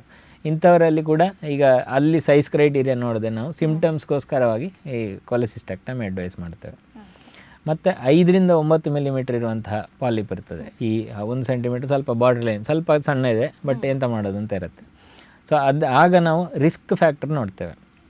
ಅವರಿಗೆ ಫ್ಯೂಚರಲ್ಲಿ ಕ್ಯಾನ್ಸರ್ ಬರುವಂಥ ಎಷ್ಟು ಸಾಧ್ಯತೆ ಇದೆ, ಅವರದ್ದು ಹಿಸ್ಟ್ರಿ ಇರ್ಬೋದು, ಅವರ ಫ್ಯಾಮಿಲಿ ಹಿಸ್ಟ್ರಿ ಇರ್ಬೋದು, ಅವರ ಫುಡ್ ಹ್ಯಾಬಿಟ್ಸ್ ಇರ್ಬೋದು, ಲೈಫ್ ಸ್ಟೈಲ್ ಇರ್ಬೋದು, ಇದೆಲ್ಲ ನೋಡಿಕೊಂಡು ಆ ರಿಸ್ಕ್ ಫ್ಯಾಕ್ಟರ್ ಹೆಚ್ಚಿದ್ದ ಪಕ್ಷದಲ್ಲಿ ಅವರಿಗೆ ಮತ್ತೆ ಸರ್ಜರಿಯನ್ನು ಆಫರ್ ಮಾಡ್ಬೋದು. ಅಲ್ಲಿ ಇಲ್ಲದಿದ್ದರೆ ನಾವು 6 ತಿಂಗಳಿಗೊಂದು, ವರ್ಷಕ್ಕೊಂದು, 2 ವರ್ಷಕ್ಕೊಂದು ಈ ಥರ ಅಲ್ಟ್ರಾಸೌಂಡ್ ಸ್ಕ್ಯಾನ್ ಏನಿರ್ತದೆ ಅದನ್ನು ಮಾಡಿ ಅವರನ್ನು ಫಾಲೋಅಪ್ಪಲ್ಲಿ ಇಟ್ಟಿರ್ತೇವೆ. ಓಕೆ, ಅಕಸ್ಮಾತ್ ಈ ಸ್ಕ್ಯಾನಲ್ಲಿ ದುರ್ಮಾಂಸ ಕಂಡು ಬಂದರೆ ಆ ತಕ್ಷಣ ಏನು ಮಾಡಬೇಕು? ಸ್ಕ್ಯಾನಲ್ಲಿ ದುರ್ಮಾಂಸ ಬಂದ ತಕ್ಷಣ ಫಸ್ಟ್ ಮಾಡಬೇಕಾದಂತಹ ಅವರು ಸರ್ಜಿಕಲ್ ಗ್ಯಾಸ್ಟ್ರೋಎಂಟ್ರಾಲಜಿ ಅಂತ ಎಕ್ಸ್ಪರ್ಟನ್ನು ಹೋಗಿ ಮೀಟ್ ಆಗಬೇಕು ಫಸ್ಟ್. ಅದರಲ್ಲಿ 1 ಸೆಂಟಿಮೀಟ್ರಿಗಿಂತ ದೊಡ್ಡ ಪಾಲಿಪಲ್ಲಿ ಡೌಟೇ ಇಲ್ಲ, ಅದರಲ್ಲಿ ಆಪ್ರೇಷನ್ ಮಾಡಲೇಬೇಕು. ಈಗ ಡೌಟ್ ಇರುವಂತಹ ಒಂದು 5ರಿಂದ 9 ಸಣ್ಣ ಪಾಲಿಪಲ್ಲಿ ಏನು ಮಾಡೋದು ಅಂತ ಅದು ಆ ಸಂದರ್ಭದಲ್ಲಿ ರಿಸ್ಕ್ ಫ್ಯಾಕ್ಟರ್ ಅನಾಲಿಸಿಸ್ ಮಾಡಿದ ಮೇಲೆ ಡಿಸೈಡ್ ಮಾಡುವಂಥದ್ದು. ಸೊ ಅವರಲ್ಲಿ ಕೂಡ ಮತ್ತು ಇನ್ನೊಂದು ಸಿಚುವೇಶನ್ ಅಂತ ಹೇಳಿದರೆ, ಈಗ ಡೌಟ್ ಇದೆ, ಕ್ಯಾನ್ಸರಿಗೆ ಟರ್ನ್ ಆಗುವ ಚಾನ್ಸಸ್ ಇದೆ, ಆಲ್ರೆಡಿ ಆಗಿದೆ. ಕೆಲವೊಂದು ಜನರಲ್ಲಿ ಬರುವಂಥ ಸಾಧ್ಯ, ಅದೇ ಸೈಜ್ ಹೇಳುವಂಥದ್ದು ಅದಕ್ಕೆ. ಈ 10 ಮಿಲಿಮೀಟ್ರ್ ಅಥವಾ 1 ಸೆಂಟಿಮೀಟ್ರ್ಗಿಂತ ಹೆಚ್ಚಿರುವಂಥವರಲ್ಲಿ ಕ್ಯಾನ್ಸರ್ ಬರುವಂಥ ಸಾಧ್ಯತೆ ಹೆಚ್ಚು. ಸೊ ನಮಗೆ ಯಾರಲ್ಲಿ ಡೌಟ್ ಬರ್ತದೆ ಅಂಥವರಲ್ಲಿ ನಾವು ಈ ಸರ್ಜರಿ ಮಾಡೋ ಮುಂಚೆ CT ಸ್ಕ್ಯಾನ್ ಎಲ್ಲ ಮಾಡಿ, ಸಪೋಸ್ ಅದರಲ್ಲಿ ಡೌಟ್ ಇದ್ದರೆ ಆ ಸ್ಟೇಜಿಂಗ್ ಅಂತ ಏನು ಹೇಳ್ತೇವೆ ಅದನ್ನು ಮಾಡಿರ್ತೇವೆ. ಓಕೆ, ಅಕಸ್ಮಾತ್ ಇವಾಗ ಪಿತ್ತಕೋಶದ ಸರ್ಜರಿ ಆಯಿತು ಅಂತ ಇದ್ದರೆ ಅದರ ನಂತರ ಏನಾದರೂ ಸಮಸ್ಯೆಗಳು ಕಂಡು ಬರುವಂಥ ಚಾನ್ಸಸ್ ಇದೆಯಾ? ಹೇಗೆ?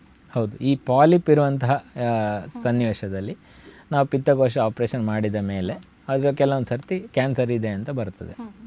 ಸೊ ಈಗ ನಂತರ ಗೊತ್ತಾದರೆ ಏನು ಮಾಡೋದು ಅಂತ ಹೇಳಿ ಅದು ಆಗ ಸ್ಟೇಜಿನ ಮೇಲೆ ಅದರ ಟ್ರೀಟ್ಮೆಂಟ್ ಹೋಗ್ತದೆ. ಸೊ ಸ್ಟಾರ್ಟಿಂಗ್ ಸ್ಟೇಜಲ್ಲಿ ಏನಿರ್ತದೆ, ಇನಿಷಿಯಲ್ ಸ್ಟೇಜ್, ಅದರಲ್ಲಿ ಈ ಪಿತ್ತಕೋಶ ಆಪ್ರೇಷನ್ ಜಸ್ಟ್ ಅಬ್ಸರ್ವೇಷನ್ ಮಾಡಿದರೆ ಸಾಕು. ಕೆಲವೊಬ್ಬರಿಗೆ ಅದರಲ್ಲಿ ನಾವು ಅಂದ್ಕೊಂಡದ್ದಕ್ಕಿಂತ ಹೆಚ್ಚಿನ ಸ್ಟೇಜ್ ಬಂದುಬಿಡ್ತದೆ. ಆಗ ನಾವು ಪಿತ್ತಕೋಶದ ಆಪ್ರೇಷನ್ ಏನಿರುತ್ತೆ ಅದನ್ನು ರಿವೈಸ್ ಮಾಡಬೇಕಾಗ್ತದೆ. ಎಕ್ಸ್ಟೆಂಡೆಡ್ ಕೊಲೆಸಿಸ್ಟೆಕ್ಟಮಿ ಅಥವಾ ರ್ಯಾಡಿಕಲ್ ಕೊಲೆಸಿಸ್ಟೆಕ್ಟಮಿ ಅಂತ ಹೇಳ್ತೇವೆ. ಒಂದು ಸಣ್ಣ ಪುಟ್ಟದಾದ ಒಂದು ಲಿವರ್ನ ಪಾರ್ಟನ್ನು ನಾವು ಅದ್ರ ಜೊತೆ ತೆಗಿಬೇಕಾಗ್ತದೆ. ತಿರ್ಗಾ ಸರ್ಜರಿ ಮಾಡಿ, ವಾಪಸ್ ಸರ್ಜರಿ ಮಾಡಿ ಅಷ್ಟು ಪಾರ್ಟನ್ನು, ಲಿವರನ್ನು ಮತ್ತು ಅದರ ಸುತ್ತಮುತ್ತ ಇರುವಂತಹ ಗಳಲೆಗಳು ಅಥವಾ ಲಿಂಫ್ ನೋಡ್ಸ್ ಅಂತ ಹೇಳುತ್ತೆ, ಅದನ್ನೆಲ್ಲ ಕ್ಲಿಯರ್ ಮಾಡಬೇಕಾಗ್ತದೆ. ಈ ಸಮಸ್ಯೆ ಕಂಡುಬರೋದು ಸಾಮಾನ್ಯ ಆಗಿರುತ್ತೆ, ಅದು ಯಾಕೆ ಕಂಡುಬರುತ್ತೆ? ಪಾಲಿಪ್ ಅಂತ, ಪಾಲಿಪ್ ಅನ್ನೋದು ಬೇರೆ ಬೇರೆ ಕಾರಣಕ್ಕೆ ಬರ್ತದೆ. ಪಾಲಿಪಲ್ಲಿ ಡಿಫ್ರೆಂಟ್ ಟೈಪ್ಸ್ ಆಫ್ ಪಾಲಿಪ್ ಇದೆ. ಒಂದು ಕೊಲೆಸ್ಟ್ರಾಲ್ ಪಾಲಿಪ್ ಅಂತ ಬರ್ತದೆ, ಅಡಿನೋಮೈಟೋಸಿಸ್ ಪಾಲಿಪೋಸಿಸ್ ಅಂತ ಬರ್ತದೆ, ಮತ್ತು ಪಾಲಿಪೋಸಿಸ್ ಅಂತೇನು ಹೇಳಿ ಮಲ್ಟಿಪಲ್ ಪಾಲಿಪ್ಸ್ ಬರುವಂಥದ್ದು, ಇದೆಲ್ಲ ಬರ್ತದೆ. ಕೆಲವೊಂದು ಆನುವಂಶಿಕವಾಗಿ ಬರುವಂಥದ್ದು, ಕೆಲವೊಂದು ಸ್ಟೋನ್ನ ಒಂದು ಘರ್ಷಣೆಯಿಂದಾಗಿ ಒಳಗಡೆ ಪಾಲಿಪ್ ಬೆಳೆಯುವಂಥ ಸಾಧ್ಯತೆ ಅದು ಕೂಡ ಇರ್ತದೆ. ಡಿಫ್ರೆಂಟ್ ಟೈಪ್ಸ್ ಆಫ್ ಪಾಲಿಪ್ ಇರ್ತದೆ. ಓಕೆ, ಹಾಗಿದ್ರೆ ಈ ಪಿತ್ತಕೋಶದ ಒಂದು ಸಮಸ್ಯೆಗೆ ಪರಿಹಾರಗಳ ಬಗ್ಗೆ ಹೇಳೋದಾದರೆ? ಪಿತ್ತಕೋಶದ ಸಮಸ್ಯೆ ಅಂತ ಹೇಳಿದರೆ ನಾವು ನೋಡಬೇಕಾದಂಥ ಯಾವ ರೀತಿಯ ಸಮಸ್ಯೆ ಅಂತ. ನಾವೀಗ ಕಲ್ಲಿಗೆ ಹೇಳಿದರೆ, ಕಲ್ಲಲ್ಲಿ ಸಿಮ್ಟಮ್ಸ್ ಬಂದರೆ ಒಂದಷ್ಟು ಜನರಿಗೆ ಸರ್ಜರಿ, ಸಿಮ್ಟಮ್ಸ್ ಇರುವಂಥವ್ರಿಗೆ ಎಲ್ಲರಿಗೂ ಸರ್ಜರಿ ಅಂತ ಹೇಳಿರ್ತೇವೆ. ಯಾವಾಗ ಅನೆಸ್ಥೀಶಕ್ಕೆ ಫಿಟ್ ಆಗಿರ್ತವೆ. ಅದೇ ಕಲ್ಲು ಇಲ್ಲದೆ ಕೊಲೆಸಿಸ್ಟೈಟಿಸ್ ಬಂದರೆ ಅವರ ಕಂಡೀಷನ್ ನೋಡಿಕೊಂಡು, ಸೊ ಇನಿಷಿಯಲಿ ICU ಅಲ್ಲಿರುವಂಥ ಪೇಷಂಟ್ಸ್ ಎಲ್ಲ ಇದ್ದರೆ ನಾವು ಅದಕ್ಕೆ ಅಲ್ಟ್ರಾಸೌಂಡ್ ಗೈಡೆಡ್ ಕೊಲೆಸಿಸ್ಟಾಸ್ಟಮಿ ಅಂತ ಏನು ಹೇಳ್ತಾರೆ ಆ ಥರ ಮಾಡ್ತೇವೆ. ಅದೇ ಸರ್ಜರಿ ಮಾಡುವಂತಹ ಯಂಗ್ ಪೇಷಂಟ್ ಇದ್ದಾರೆ, ಫಿಟ್ ಇದ್ದಾರೆ ಅಂದರೆ ಡೈರೆಕ್ಟಾಗಿ ಸರ್ಜರಿ ಮಾಡ್ತೇವೆ. ಪಾಲಿಪ್ ಇರುವಲ್ಲಿ ಸಹ ಹಾಗೆ, ಪಾಲಿಪ್ನ ಸೈಜ್ ಮೇಲೆ ನಾನು ಹೇಳಿರ್ತೇನೆ. ಈಗ ಕೆಲವೊಂದು ಸ್ಟ್ರೈಟ್ ಫಾರ್ವರ್ಡ್ ನೋಡಿದರೆ ಸರ್ಜರಿ ಬೇಕು ಅಂತ ಇರ್ತದೆ, ಅಂಥವರಿಗೆ ಸರ್ಜರಿ ಆಫರ್ ಮಾಡ್ತೇವೆ. ಅದೇ ಯಾರಲ್ಲಿ ಡೌಟ್ಫುಲ್ ಇದೆ ಅವರಿಗೆ ಎಕ್ಸ್ಟ್ರಾ ಇನ್ನು ಬೇರೆ ಟೆಸ್ಟ್ ಏನು ಇರ್ತದೆ ಅದಕ್ಕೆ ಒಳಪಡಿಸಿ ಮತ್ತೆ ಡಿಸಿಷನ್ ತಗೊಳ್ತೇವೆ. ಇನ್ನು ಪಿತ್ತಕೋಶದ ಕ್ಯಾನ್ಸರ್ ಬಗ್ಗೆ ಹೇಳೋದಾದರೆ, ಈ ಪಿತ್ತಕೋಶದ ಕ್ಯಾನ್ಸರ್ಗೆ ಕಾರಣಗಳು ಏನೇನು ಅಂತ? ಪಿತ್ತಕೋಶದ ಕ್ಯಾನ್ಸರ್ ಅಂತ ಹೇಳೋದು ನಮ್ಮ ಶರೀರದಲ್ಲಿ ಬರ್ತಕ್ಕಂತಹ ಒಂದು ಭಯಾನಕವಾದ ಕ್ಯಾನ್ಸರ್ ಅಂತ ಹೇಳ್ಬೋದು. ರೇರ್, ಬಟ್ ಬಂದವರಲ್ಲಿ ತುಂಬ ಒಂದು ಡೆಡ್ಲಿ ಡಿಸೀಸ್ ಆಗಿ ನಾವು ಪರಿಗಣಿಸ್ತೇವೆ. ಬರಲಿಕ್ಕೆ ಕಾರಣ ಪಿತ್ತಕೋಶದ ಕಲ್ಲಿಗೆ ಏನು ಕಾರಣ ಇರ್ತದೆ, ಸೇಮ್ ಕಾರಣಗಳು ಇದಕ್ಕೆ ಕೂಡ ಬರ್ತದೆ. ಅದರಲ್ಲಿ ಕೆಲವೊಂದು ಎಥ್ನಿಸಿಟಿ ರಿಲೇಟೆಡ್ ಅಥವಾ ಪೇಷಂಟ್ನ ಜೆನೆಟಿಕ್ ಫ್ಯಾಕ್ಟರ್ ಕೂಡ ಕನ್ಸಿಡರ್ ಆಗ್ತದೆ. ನಮ್ಮ ನಾರ್ದರ್ನ್ ಪಾರ್ಟ್ ಆಫ್ ಇಂಡಿಯಾದಲ್ಲಿ ಹಾಗೂ ನಾರ್ತ್ ಈಸ್ಟರ್ನ್ ಪಾರ್ಟ್ ಆಫ್ ಇಂಡಿಯಾದಲ್ಲಿ, ಚೈನಾದಲ್ಲಿ, ತೈವಾನಲ್ಲಿ ಆ ಸೈಡೆಲ್ಲ ನಮ್ಮ ಪಿತ್ತಕೋಶದಲ್ಲಿ ಕ್ಯಾನ್ಸರ್ ಬರುವಂಥ ಸಾಧ್ಯತೆಗಳು ಹೆಚ್ಚು. ಅದವರ ಜೆನೆಟಿಕ್ ಇದು ಏಷ್ಯನ್ ಎಥ್ನಿಸಿಟಿಗೆ ಜಾಸ್ತಿ. ಮತ್ತು ಫುಡ್ ಹ್ಯಾಬಿಟ್ಸಲ್ಲಿ ನೋಡ್ಲಿಕ್ಕೆ ಹೋದರೆ ಅಲ್ಲಿ ಎಲ್ಲ ಆಯಿಲಿ ಫುಡ್ ಕನ್ಸಂಪ್ಷನ್ ನಾವು ನೋಡ್ತೇವೆ. ಕಾಮನ್ ಆಗಿ ಆಯಿಲಲ್ಲೇ ಬೇಯಿಸುವಂಥದ್ದು, ಆಯಿಲಲ್ಲೇ ಮಾಡುವಂಥದ್ದು, ಇದು ಇಂಪಾರ್ಟೆಂಟಾಗಿ ಇರುವಂಥದ್ದು. ಮತ್ತು ಪಿತ್ತಕೋಶದ ಕಲ್ಲು, ಅದರಲ್ಲಿ ಕೂಡ ರಿಸ್ಕ್ ಫ್ಯಾಕ್ಟರ್ಸ್ ಇರ್ತದೆ. ಪಿತ್ತಕೋಶದಲ್ಲಿ ಕ್ಯಾಲ್ಸಿಫೈ ಆದರೆ ಅಥವಾ 3 ಸೆಂಟಿಮೀಟ್ರಿಂದ ದೊಡ್ಡ ಕಲ್ಲಿದ್ದರೆ ಈ ಥರ ಫ್ಯಾಕ್ಟರ್ ಕೂಡ ನಾವು ಕನ್ಸಿಡರ್ ಮಾಡಬೇಕಾಗ್ತದೆ. ಮತ್ತು ಪಾಲಿಪ್, ನಾವು ಹೇಳಿದಾಗೆ ಈ ಪಾಲಿಪ್ ಇನಿಷಿಯಲಿ ಒಂದು ದುರ್ಮಾಂಸ ಇರ್ತದೆ, ಅದನ್ನು ಸಪೋಸ್ ಇಗ್ನೋರ್ ಮಾಡಿದರೆ ಅದು ಮುಂದೆ ಕ್ಯಾನ್ಸರ್ ಆಗಿ ಪರಿವರ್ತನೆ ಹೊಂದಲಿಕ್ಕೆ ಸಾಧ್ಯ ಇರ್ತದೆ. ಇವೆಲ್ಲ ಒಂದು ಪಿತ್ತಕೋಶ ಕ್ಯಾನ್ಸರಿಗೆ ಒಂದು ಇಂಪಾರ್ಟೆಂಟ್ ಕಾರಣಗಳಾಗಿರ್ತವೆ. ಈಗ ಪಿತ್ತಕೋಶದ ಸಮಸ್ಯೆ ಇವಾಗಲೇ ಹೇಳಿದರೆ ಜೆನೆಟಿಕ್ಕಿಂದ ಬರ್ಬೋದು ಅಂತ. ಹಾಗಿದ್ರೆ ಪಿತ್ತಕೋಶದ ಸಮಸ್ಯೆ ಇದ್ದರೆ ತಂದೆಗಿದ್ರೆ ಮಕ್ಕಳಿಗೆ, ತಾಯಿಗಿದ್ರೆ ಮಕ್ಕಳಿಗೆ ಬರುವಂಥ ಚಾನ್ಸಸ್ ಇದೆ?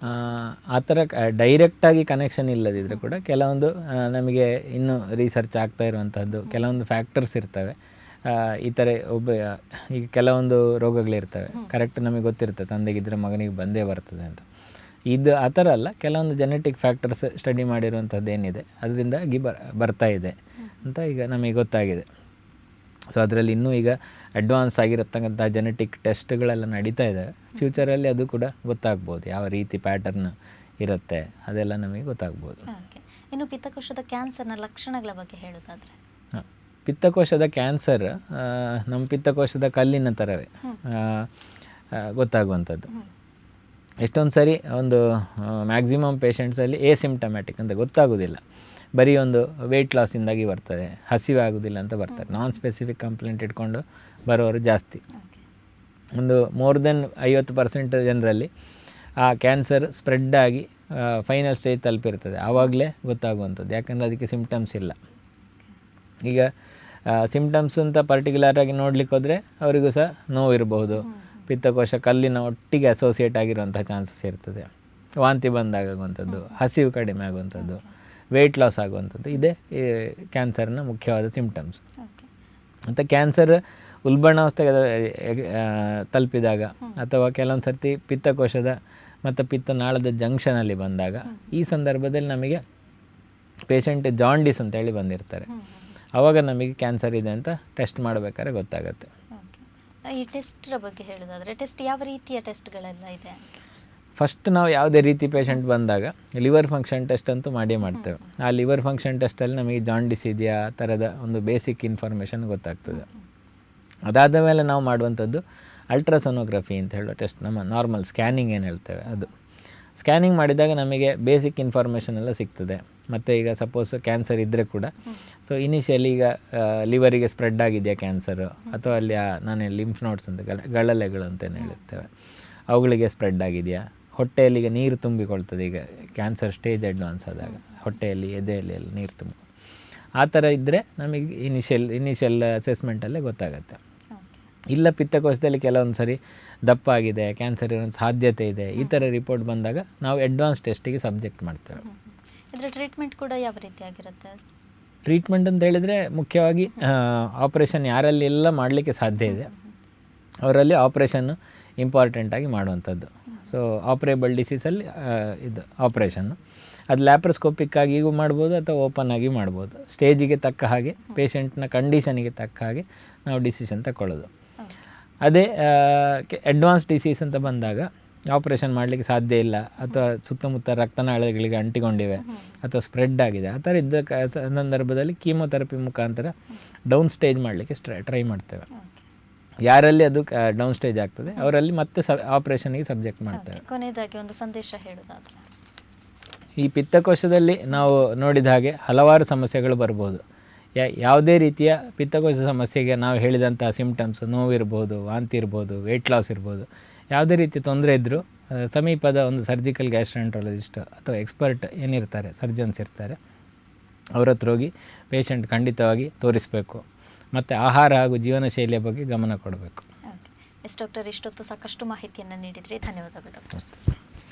ವೀಕ್ಷಕರೇ, ನಮ್ಮ ಆಹಾರ ಕ್ರಮ ಅನ್ನೋದು ಆರೋಗ್ಯಕ್ಕೆ ಪೂರಕವಾಗಿರಲಿ ಅಂತ ಹೇಳ್ತಾ ಇದಾಗಿತ್ತು ಈ ವಾರದ ಆರೋಗ್ಯ ದೀಪ. ಮತ್ತಷ್ಟು ಸುದ್ದಿ ಹಾಗೂ ಮನೋರಂಜನೆಗಾಗಿ ನೋಡ್ತಾ ಇರಿ ದೈಜ್ ವರ್ಲ್ಡ್ 24/7.